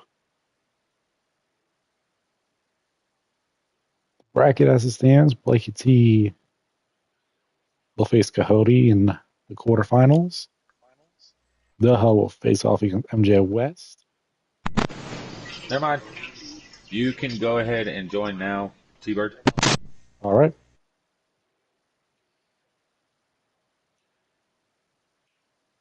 Justin Shack will face the winner of this matchup right here, and Aquatati will go head-to-head with Plum Diddy in the quarterfinals.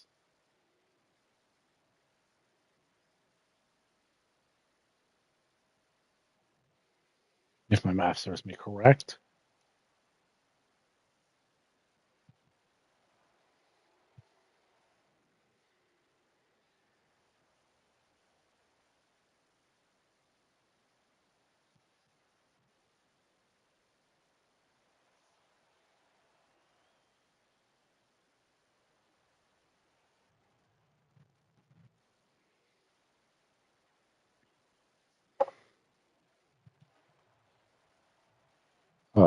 While we're waiting, we'll just want to appreciate everyone. Did you not join? No. Did you not join? No, I'm in here. We got a live feed, Ziggy on the inside. Again, jump on Hoosier right here. But here you go. He's got the early jump. Hoosier in his first go at this in the tournament. He's got some speed on him. We were warming up earlier as well. And up there we go. We finally got both of them mirroring each other on the strategy on this opening lap. So that makes it both rounds where the last matchup is a mirror.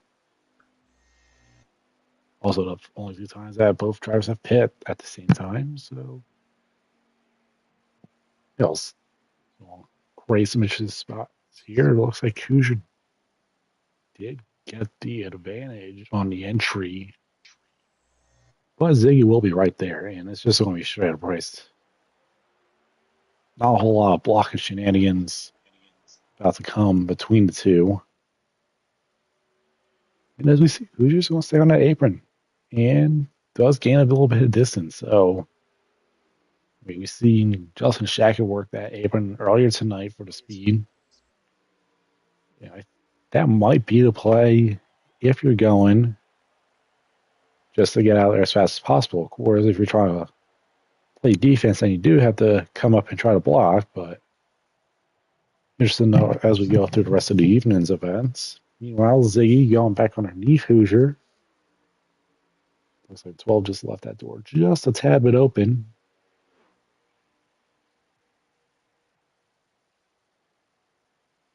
But he's holding on. He's still side by side here. Not out of this fight yet. Now a little bit side draft from the outside. And Hoosier actually leads the lap. Now on to lap number 4.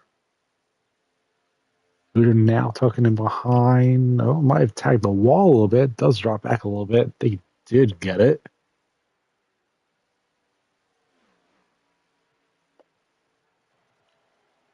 But yeah, there's the Hoosiers still well in driving. He just had a great trial. He's going to be right back to striking distance down this back straightaway. Oh, yeah, before that, Zay just runs that too high. Hoosier, that's got to be one of the cleanest ones into turn 1 and 2 I've seen all evening so far. He just railroaded that right on the apron.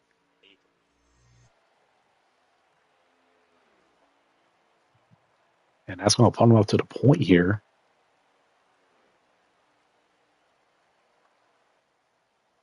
Three to go. Through 1 and 2. Oh, Hoosier shot up the track a little bit. Might have gone a little bit too low that time trying to play defense.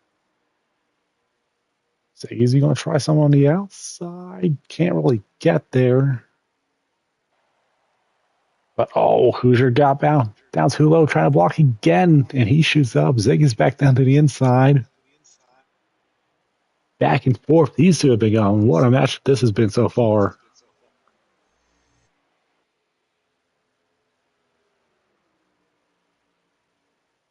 Down low, Hoosier is able to gain a little bit of speed and position. Now he's going to try to work that outside again.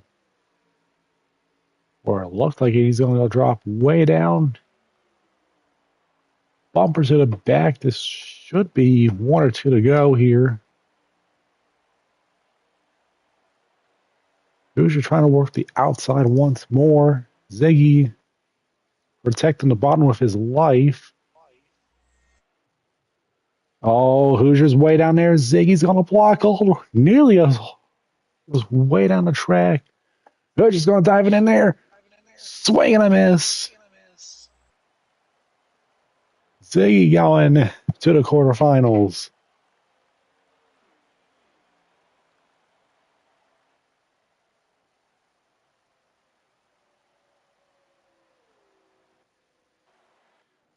Wow, what a match that was between those two to finish off the round. Ziggy will move on to face Justin Shackett in the quarterfinals.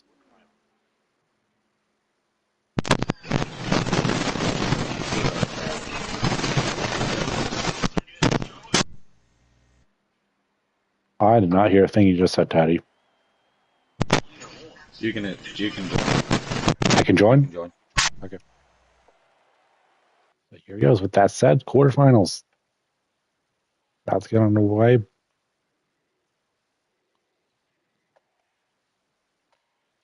Blakey team, Giggity. We'll see how the defending champ does here in the quarters.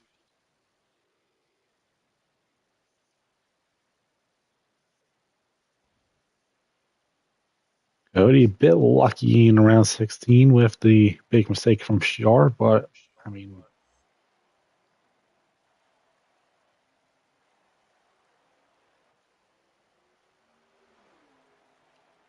this is one that we said that could go either way. Cody's going to be aggressive here, trying to get around this 38, but Lacey's going to get the jump early.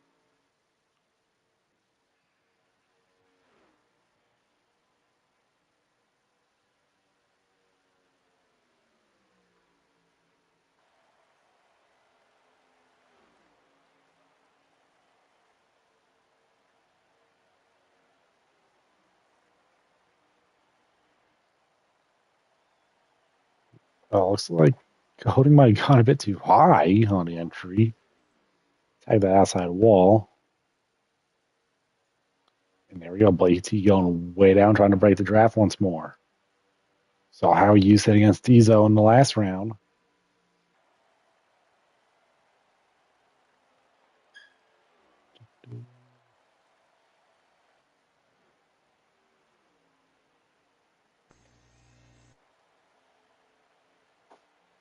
And already just such a massive distance between those two. Looks like he's struggling a bit that car.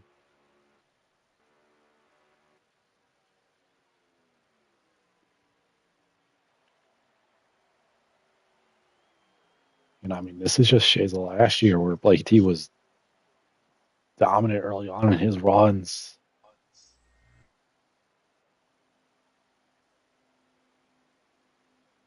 This one they do go down the same time here. Okay. Yeah, you're good now. We got breaking news in this race. Blakey T is using his purple controller. He's going to be pretty well untouchable the remainder of the night.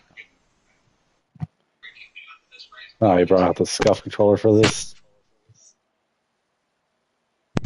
Blakey T is yet to lose an all-star event since the revamp of Giggity Racing League.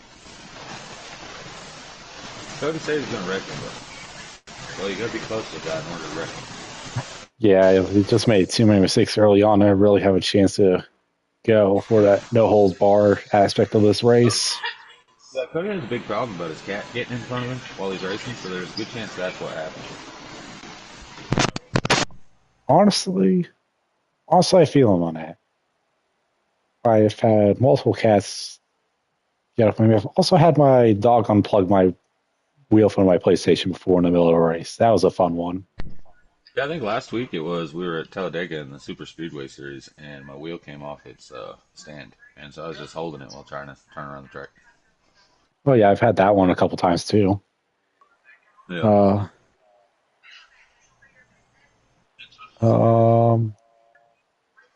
As I think about it, I have lost races or just wrecked in plenty of wild ways. Yeah. One time. I had pizza delivered to my house in the middle of a Dover race, pulled off for it. There's lots of ways you can lose these races. Lack of talent is what's happening right now to that 44 car, but it's unfortunate. He was pretty good the remainder of in that first race. Yeah, I think this point, he's just flying through the rest of this point. I think he knows that he's just not going to have anything for that 38. Listen, that 44 car, it just can't get out of the grass. It likes being down there. Yeah, it's kind of like a lawnmower. It just kind of belongs in the grass, Yeah. He really needed Blakey T to take 4 tires, like what happened with Sharp in that last round that Cody did win. Yeah. Without a little assistance, we kind of all knew he was in trouble tonight. I'm just kidding. Listen, Cody's a good dude. He's one of the admins over here. He does our points. His math is not his strong suit, but luckily he's got an app that does all the counting for him. Yeah, well, one of the big people that's making tonight, that's responsible for making tonight happen. So yeah, you always gotta have love for him as Bladesy, a little bit of showboating through the road course section as he comes across. I'm assuming that was the final lap. Yeah, that was the last lap. In fairness, Cody nearly got back to him for the show on the showboating, but not close enough. All right, I'm gonna get you an invite now, and then. But yeah, next up we'll have Daha versus MJ West.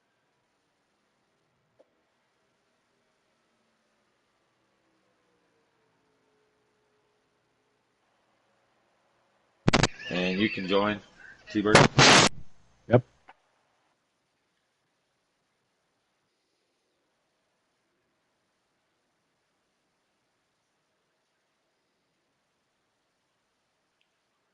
At this point where I'm getting reminded that we definitely did one round less the last time we did this because we are already hour and 50 minutes into this event. Only took an hour and a half Yeah, we're last getting year. close to being done though. We're it's not too bad right now. We're getting pretty close to the end.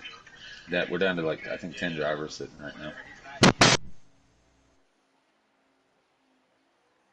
Yeah, we're about to go rapid fire through the rest of this bracket here. Round matchup 2 of the quarterfinals. Daha in the 66, MJ West in the 15. And that 66 will jump out in front. This is probably the most favorable matchup Daha has had. I mean, he's had a tough first 2 rounds. And granted, I'm not just saying that because I raced him in the first one, but Sinister was also no slouch either for that 66. So, and MJ West is going to get physical early. Into the wall goes to 66. Don't count him out of this one either.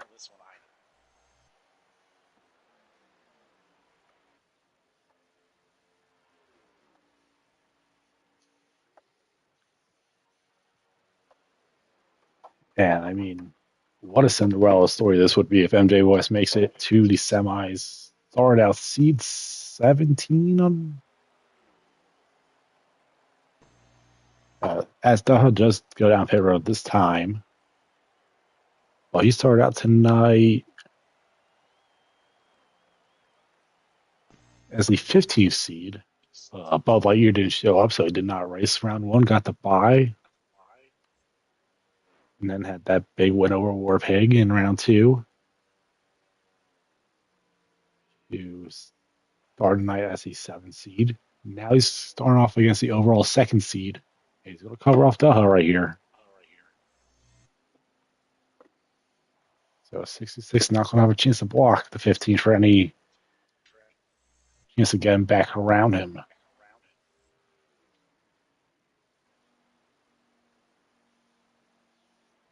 It's a matter of, well, 66 be close enough.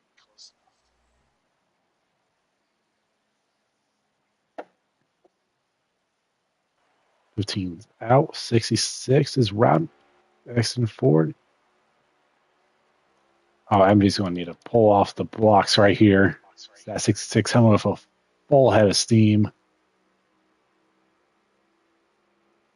And up into the wall. And Daha does not like that. He shoves him way down, all the way to the inside wall for that one.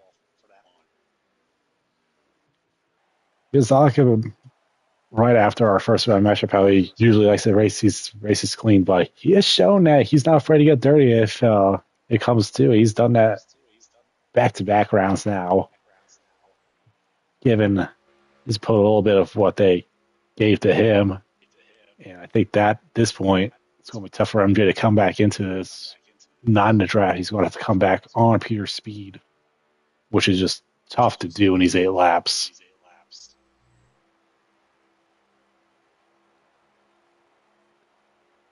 And yeah, he got well in the grass that time, so I guess we got another one for the lawnmower battalion.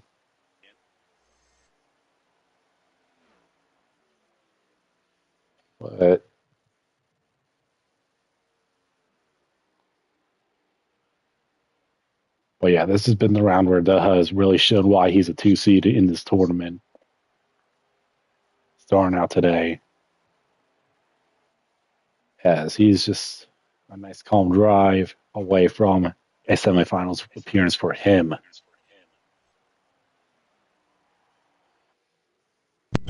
Pure luck, that's what you mean, right? That's how the Doha guy advanced. Sorry? Is my mic good? Yep. Pure luck, I believe. I'm pretty sure that's how Showtime Doha has gotten up to the 2 seed. No, I'm just kidding. The dude's real fast. Every week he's got a car to win. But MJ, he kind of knew in advance he had to do a little roughing up there to be able to have a shot up there against Doha. But Doha clearly didn't like it. But good battling out there. I mean, yeah, that's just generally been the spirit of this competition. I mean, you can rough up on people if you want, but you better expect that back. We've seen that multiple times tonight where was initially dished out gets paid back and then some by the end of the race.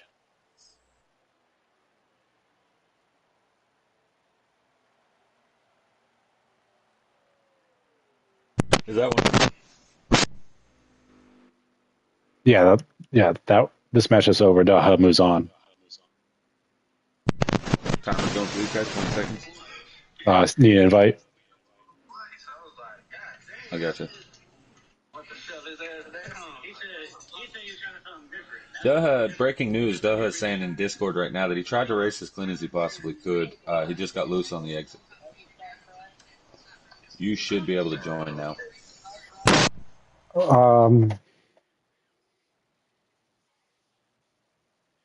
I will choose to believe that information when I see him win without having to shove someone up or down the track. Anyways, next match here, Ziggy versus Shaq. This should be a good one itself. Ziggy with a big win over Hoosier in the last round. With some bumper being used. Shaq is not afraid to use one himself, though, so surely another good one coming your way here. And we'll have our last matchup of the round, Plum Diddy versus Bossman Aquatati. Yeah, winner of that battle between me and Plum Diddy actually gets to battle Blakey T the following race.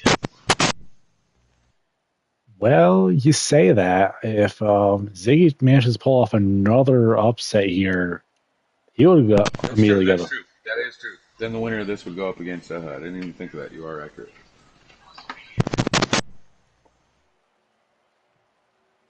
Realistically, Shaq has stayed side by side on the start of this. That is something we have just not seen today. So I think Ziggy's going to win out eventually, but Shaq is holding strong on the outside.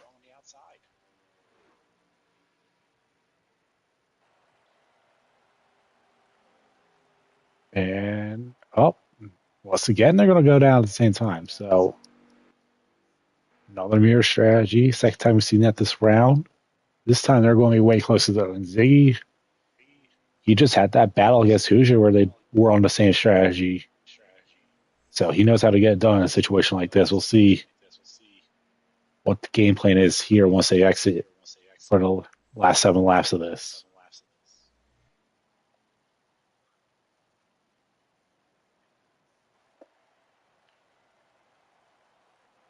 Born knows Ziggy leading this time. He goes up high and once again, Shaq down that apron. Not only is he just going to Ziggy does have a bit better run off the banking of the corner. But Shaq was making up some time there before then, so very interesting to see the strategy regarding that going forward.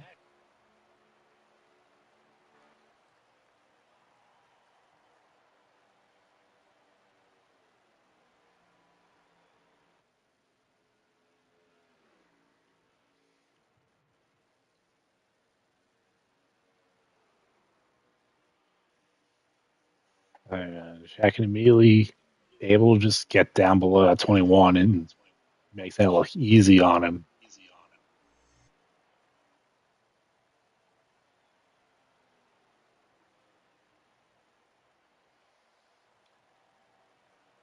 And right now, I just see the 21 just going a bit further around the track, trying to find something. 48 looking a bit more clinical at this moment. See how long that lasts. 21 does get closer to apron 3 and 4 that time. Yeah, that Ryan knows the tail. I'm sure Shaq is just trying to keep that 21 completely behind him, no matter where it takes his car. So far, it's been working for him, though.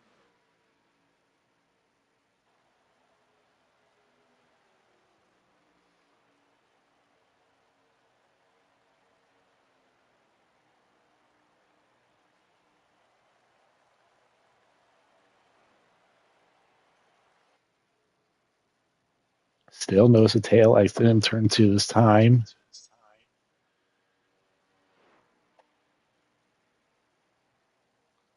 And now Ziggy goes for his move, going to the bottom. tap the apron a little bit. Did he get the 48? Doesn't look like it. I think Shaq is still going to be out in front here with a little bit of a gap now. Not too much. 21 still well within this fight, but does give a tad bit of breathing room to Justin Shackett. He saw a little bit of what Hughes was doing earlier against him and just had a real nice 1-2. He's right back up to him.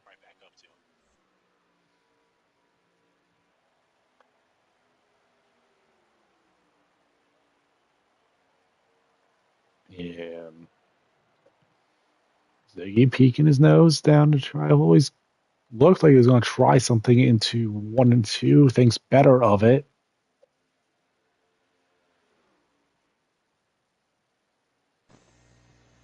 Oh, and Shaq is now really blocking as we get late into this matchup. Oh, Ziggy. Think they got to the apron. Manages to keep it off the wall, both of them. Quite impressed about that. But yeah, that was it. Shaq able to hold off Ziggy there. So Shackett will be racing Daha in the next round, and the winner of the next race immediately after will race Blakey T. Yes.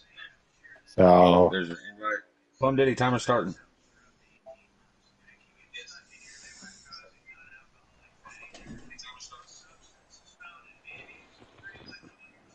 T-Bird, you can join now. all right. Drew, in case you want to hop in and help broadcast, I sent you an invite.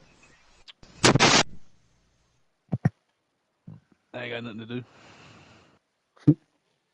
Hey, there we go. We got We're down to the final 4 races of the night right now. the action is just going to pick up from here. Last match of the quarterfinals as we have Don Cheddick, otherwise known as Richard Freeman, answering chat by the sounds of it. Help us out here at the last couple events. Maybe. I'm not entirely certain about that. Drew, did you get in? You can join. I'm loading up. I'm going mute. Mike silent. Yeah, here we go. Last matchup. Winner tries their hand at Blakey T. As simple as that. Octay in the 20. Diddy in the 16.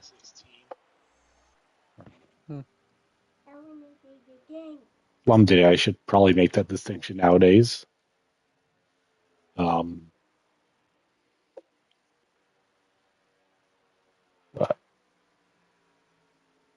yeah, we've got Plum Diddy's he's gonna hit the barrels. Wait, no, he's been teleported to pit road. Did he take a loss there, or was that just my screen telling me to go screw myself?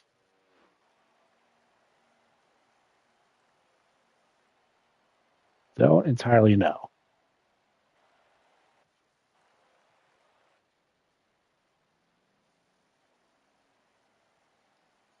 I mean, now I'm thinking about just where Taddy was on track compared to Plum as he was exiting his stall. It seemed about where a lot of guys have been lining up for still being there. So I think Plum is still in this just about.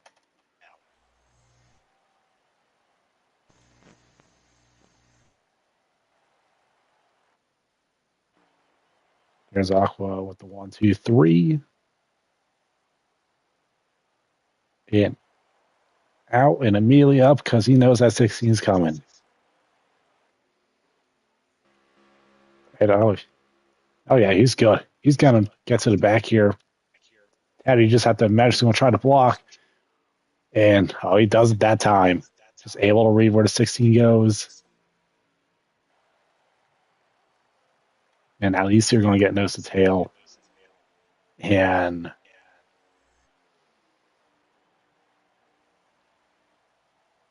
We know the 20's not afraid to use some force, but we know the 16 can survive it after that last matchup against FSU champ. So we'll see how that pans out by the end of this.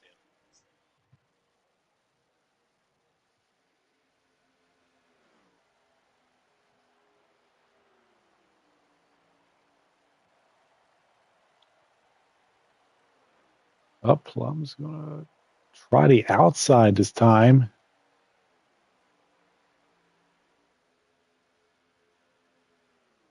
Thought about potentially a crossover. Hard to do in 1-2 though, so he's just gonna tuck back in.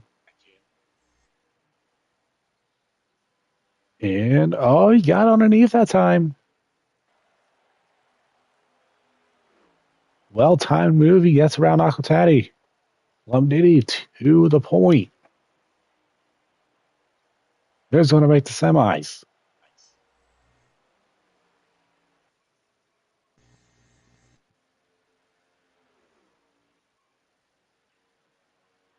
Yeah, Plum's ghosted on my screen. Well, that's a rather intriguing development there. Being ghosted for one party, so the usually violent daddy doesn't really have much of an option this time around. Well, I guess he still does. You still will affect the other car. You just actually won't be affected. So probably allowed to be even more violent. Now that I think about it. Apologies. It takes my brain cells a second to think about stuff.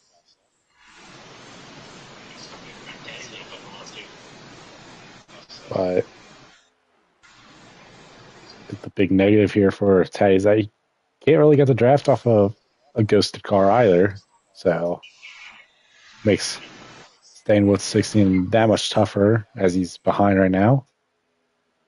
Although I think he caught the apron a little bit. Teddy's going to be there.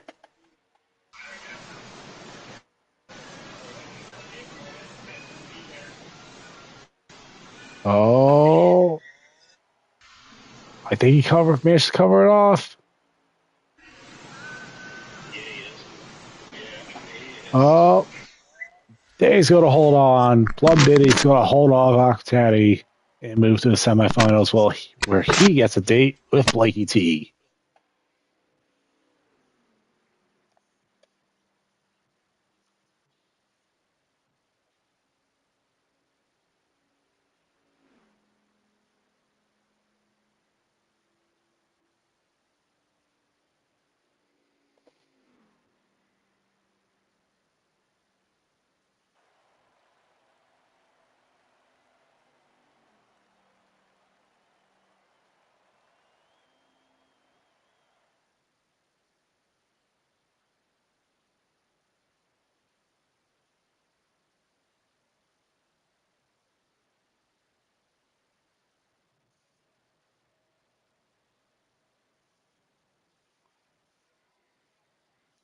So give the admins a moment to set up for the semifinals.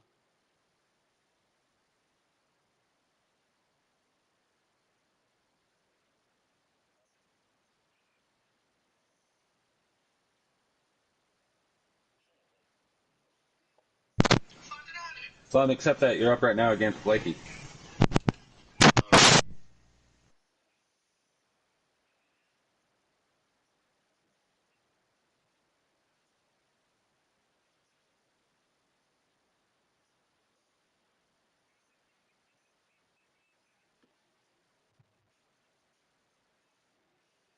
That's a tough one when there's no drive. It is what it is. It's still a close match. Yeah. I want to get to the final action here. 10 seconds.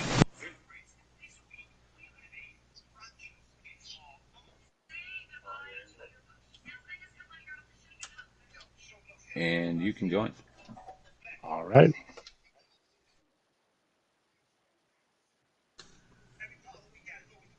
Blakey T and Plum Diddy.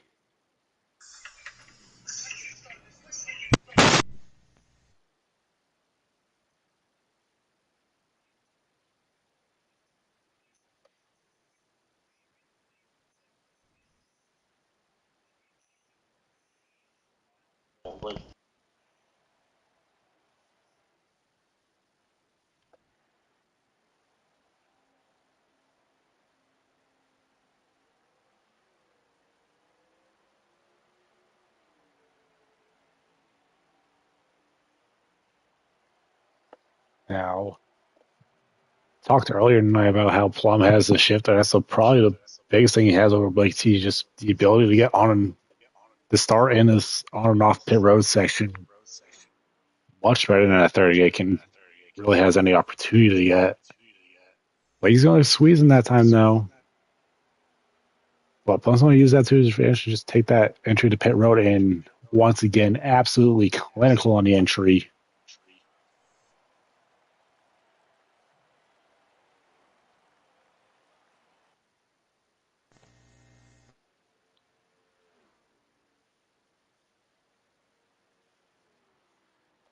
Now we see Blakey T cover off this strategy the first 2 times tonight. I imagine he tries the same thing here. Yes, he does. He'll go down pit road. Plum Day comes out, but I don't think Plum's really scared of that at this point. He knows what to expect from drivers coming out in front of him. And he's being close enough to really just have an impact in these races.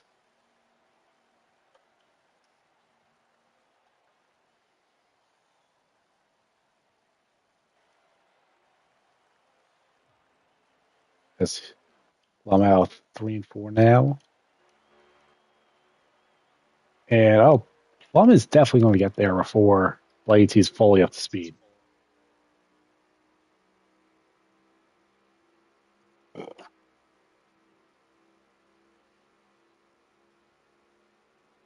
Oh, he's going to get underneath. Blakey doesn't go down hard enough. And as we finish out lap 3, Plum Day is going to have it over the defending champ. Blakey is immediately going to try to look for a lane back to the inside dub. And almost immediately gets it.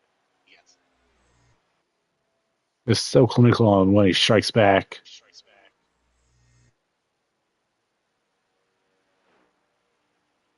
I'm still holding firm on the outside.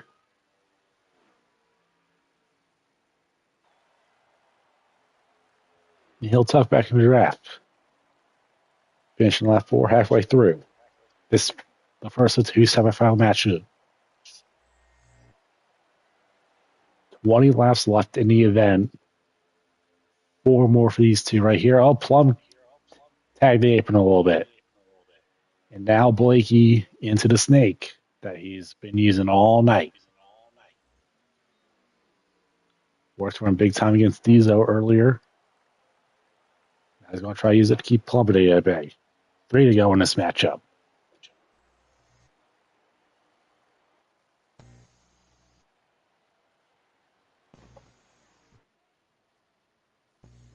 Oh, I think Blakey might have tagged the apron a tad. Plum's got to run. Don't think he's going to have the biggest opportunity to make a move here. But he's going to be wrapping that bumper with 2 to go, and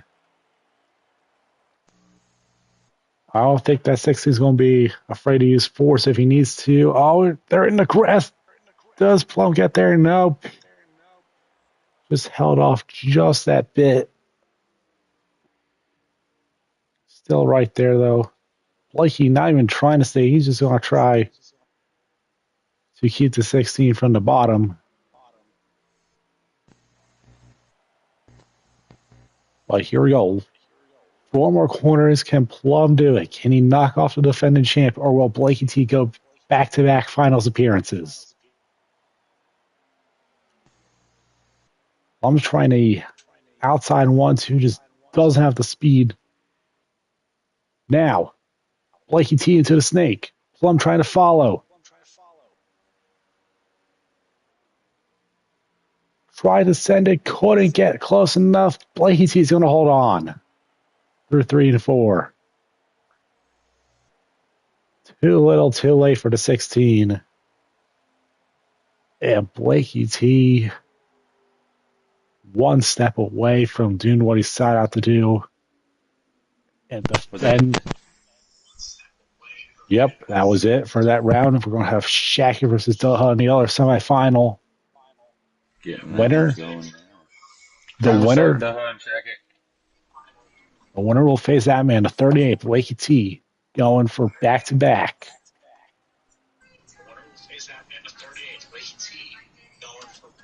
You can join whenever you want, T-Bird. All right.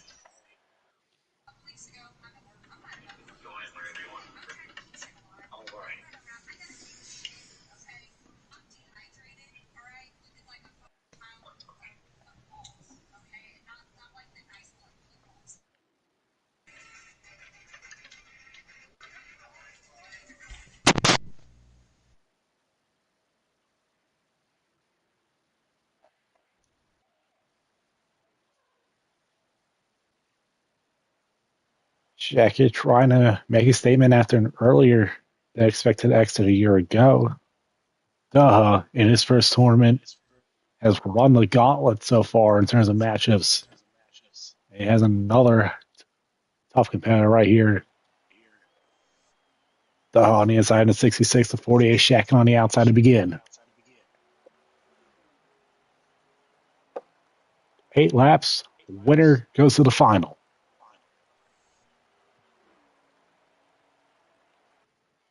The immediately shoots out to an early lead. Shackett's going to be right behind, though. And immediately pulls back to the outside. I'm trying to make that outside line work. Doable, but tough. And we get to see up now. He's going to just take a tag off the wall and run it down the pit road. That moves to 66 into the point.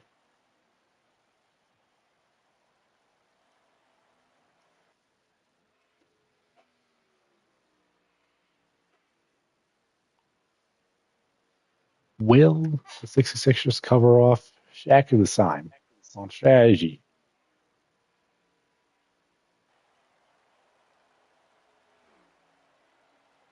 No, he won't. So now it's interesting. What does Shaq do? Does he try to block the 66 as much as he can? Does he try to go for the speed off of pit road like he's been doing all night? I think he's going to go for the latter.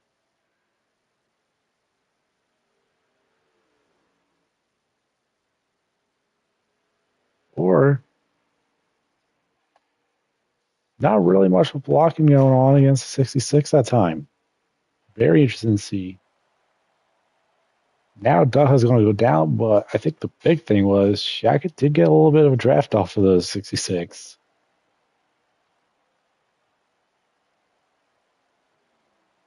Hey, T-Bird, in the next one, when you get into the lobby, will you send me an invite? Yeah.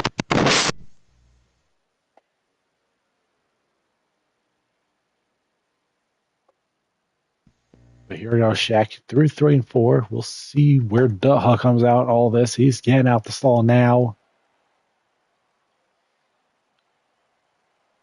Shaq's going to have pace to at least catch the 66.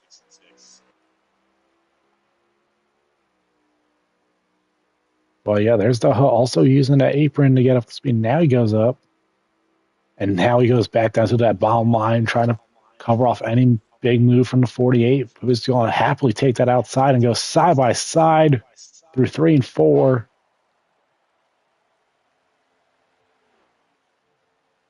And they'll hold side by side.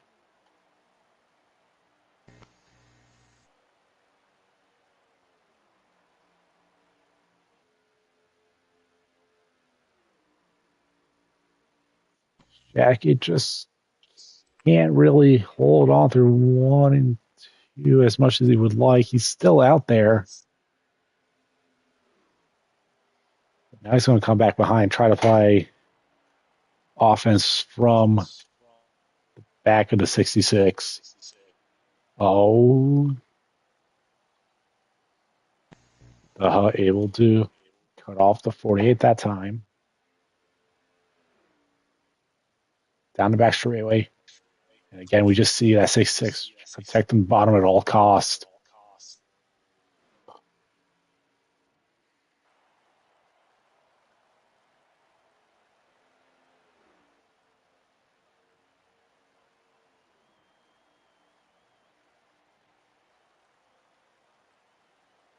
Nose outside for the 48.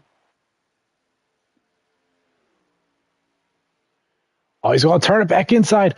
Contact. Shaq is still there. Side by side on the exit of the corner. Justice Shaq, does he have the move made? Out of 340. By a nose that time. Gotta be closing the semifinal down right here. Jacking out back out ahead. Defense, big blocks coming 48. The hustle for a big move into the apron. Duh. Gets back around.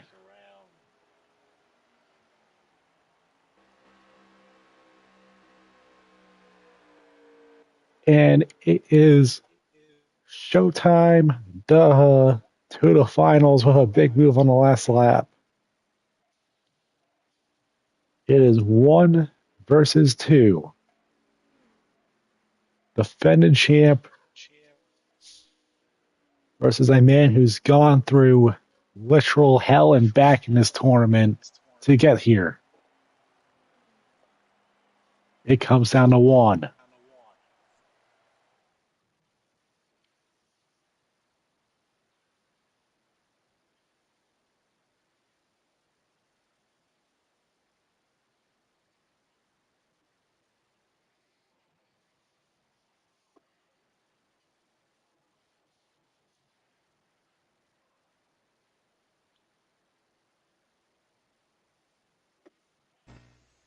All right, did you get the invite? Got the invite. Just waiting. Ready to go. Mm-hmm. Yep. Showtime just joined. Blakey sent me an invite. I'm going to start. Timer start now, boys. So you should be good to join off of Blakey. I don't need to send you one. Right. Let me get back in Discord. I left it on accident. Love that. Sorry about that, boys. I accidentally left Discord. Good luck to Blakey and Showtime. Timer starting now.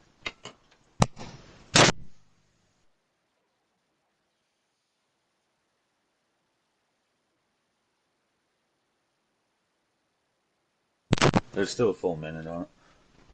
All right.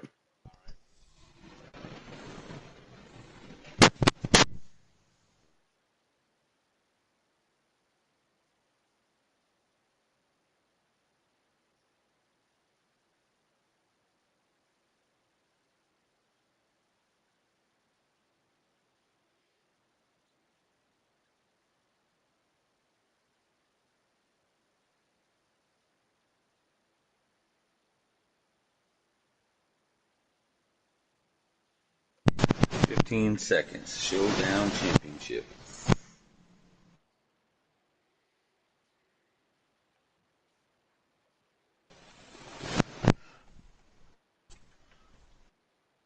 You should be able to join now. All right.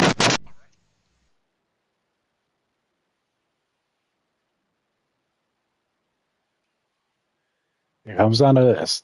2.5 hours of racing comes down to 8 laps.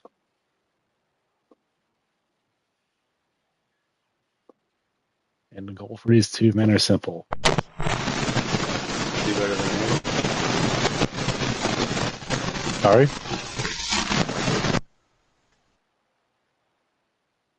Is my mic all set or is it acting up? Now it's good. Okay. I said, you said goal. I said, yeah, to do better than the other. Well, yeah. Like he got the jump on that 66 of Staha. And that's where we're seeing Blakey T really work his best in these tournaments is starting out from the jump. I mean, mine is Plum Diddy. Blakey T has had that bottom lane the whole time, and anybody without a shifter, it's really hard to keep up with somebody that has that bottom lane on one of these starts. Yep. As we see Daha go down right away. Get the pit stop out of the way right now. Blakey T gonna roll around. It's crazy to see one of these front row motorsports cars be so fast, but Blakey T doing well in bad equipment. You're talking about front row motorsports being bad equipment. The other dude's in an MBM car. Yeah, listen, it didn't dawn on me what the 66 was there first. Blakey T, he comes flying down pit road. That was a perfect entrance. 66 car exiting right now. Showtime, duh. Trying to get up to speed. I'm a little surprised to see people staying on the apron. You can get up to speed a whole lot quicker by being on the track, as well as there is no rule stopping you from doing that. So I'm surprised people are holding it down on the apron as long as they do. Well, what I've noticed watching these races a whole lot tonight is that aprons about faster about 3/4 of the way through the corner, and then that's when the actual racetrack kind of comes back as you get off the banking onto the straightaway. So perhaps just some strategy from Showtime using Blakey that T there. back on track right in front of Daha. Daha coming off of turn 2. He's going to be there while the 38 still getting up to speed. Can he get around him? Blakey T blocking the bottom, so the 66 will have to go around. Yeah, that works to Blakey T's favor now. End of lap 3, though. So 5 laps to decide this tournament. No more pit stops, just these two fighting it out. 66 of Daha all over the bumper of that 38 machine. The yellow sticker, even though he is not a rookie. Daha trying to go to the outside, trying to go to the inside. 38 blocks high, blocks low. Entering turns 3 and 4. 38 of Blakey T still holding the front as the 66 Showtime Daha gives him the bumper, looks like, in the middle on the exit of the corner. Yeah, you see that 66 is peaking, but Blake T just able to keep that nose out, that rear bumper out in front of the 66. I mean, we've seen how well he's been defending down this back straightaway all night, and now there goes just drops down well before 66 even thinking about trying to make a move. Yeah, turn 3 and 4, you can really hold that high side, though. It actually isn't that slow. You can hold the throttle open a little bit longer. The problem is everybody tries to run the top and then drop down in the middle of the corner like a diamond, and it costs you a little bit of time. Showtime, I believe, caught the grass a little bit, but he crosses over, trying to get to the bottom, just wasn't there in time. 38, Blakey T still holds him off as they go through, as they get ready to exit turn number 2. Yeah, and Showtime caught Blake T off guard. He might have had a nose. He sticks the nose. Oh, he just about had the fender there. Couldn't get completely side by side with him. Big time Let's move keep in from. mind that there is no out of bounds at this track, and there's no rules in this race style. 66 went down below. He tried to get the position. 38 went all the way down onto the apron to block him, but that is legal here. 66 recovers, still in the battle as he's right there within a tenth of that 38 car. Going to look down below again here on the backstretch. He really needs to take him out and take that high side and just take the 38's line away. Gives him the bumper in the middle of the 3 and 4. 38 gets almost down onto the apron. 66 drifts up just a little bit. Blakey T still with the lead as they exit 4. Yeah, it's just been nigh on impossible to get below that 38 tonight. You saw it once with Plum, but very hard to stay in front of him too once you get around. But here we go, down the back straight. Another chance for Daha in the 66. Not going to really be close enough this time. I think he just follows suit. Oh, he got the apron a little bit. Ooh, 66 in the wall. Yeah, into This the may be the wall. last lap. 66 drove in really hard right there. Oh, yeah, that was. Blakey T's going to do it. Blakey T with no fingers because he shoot him off after eating Melties. Nubby T, we call him, is going to get the dub and be your all-star pole sitter come Friday night. Showtime, what a great showing for him, though. Yeah, obviously great showing from like I've been saying all night. He's ran through the gauntlet, just had, and was right there at the end against Blakey T as well. But the inevitable has happened for the now 2-time tournament winner. Yeah, I mean, that's what you want to see, though. The 1 versus the 2 seed. At the end of the day, your top 2 drivers ended up battling it out. And what a race that was. I mean, Blakey T, he may not have ever given up the lead right there, minus the pit stop. He definitely had some work to do to be able to block the bottom and go up high. So, great job by everyone involved. Showtime even with 29.7, so hot lap from that number 66 machine. Yeah, for sure.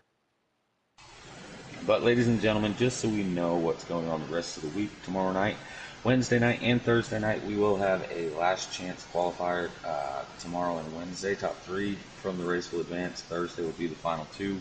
And then Friday night at 9 o'clock, tune in as we will have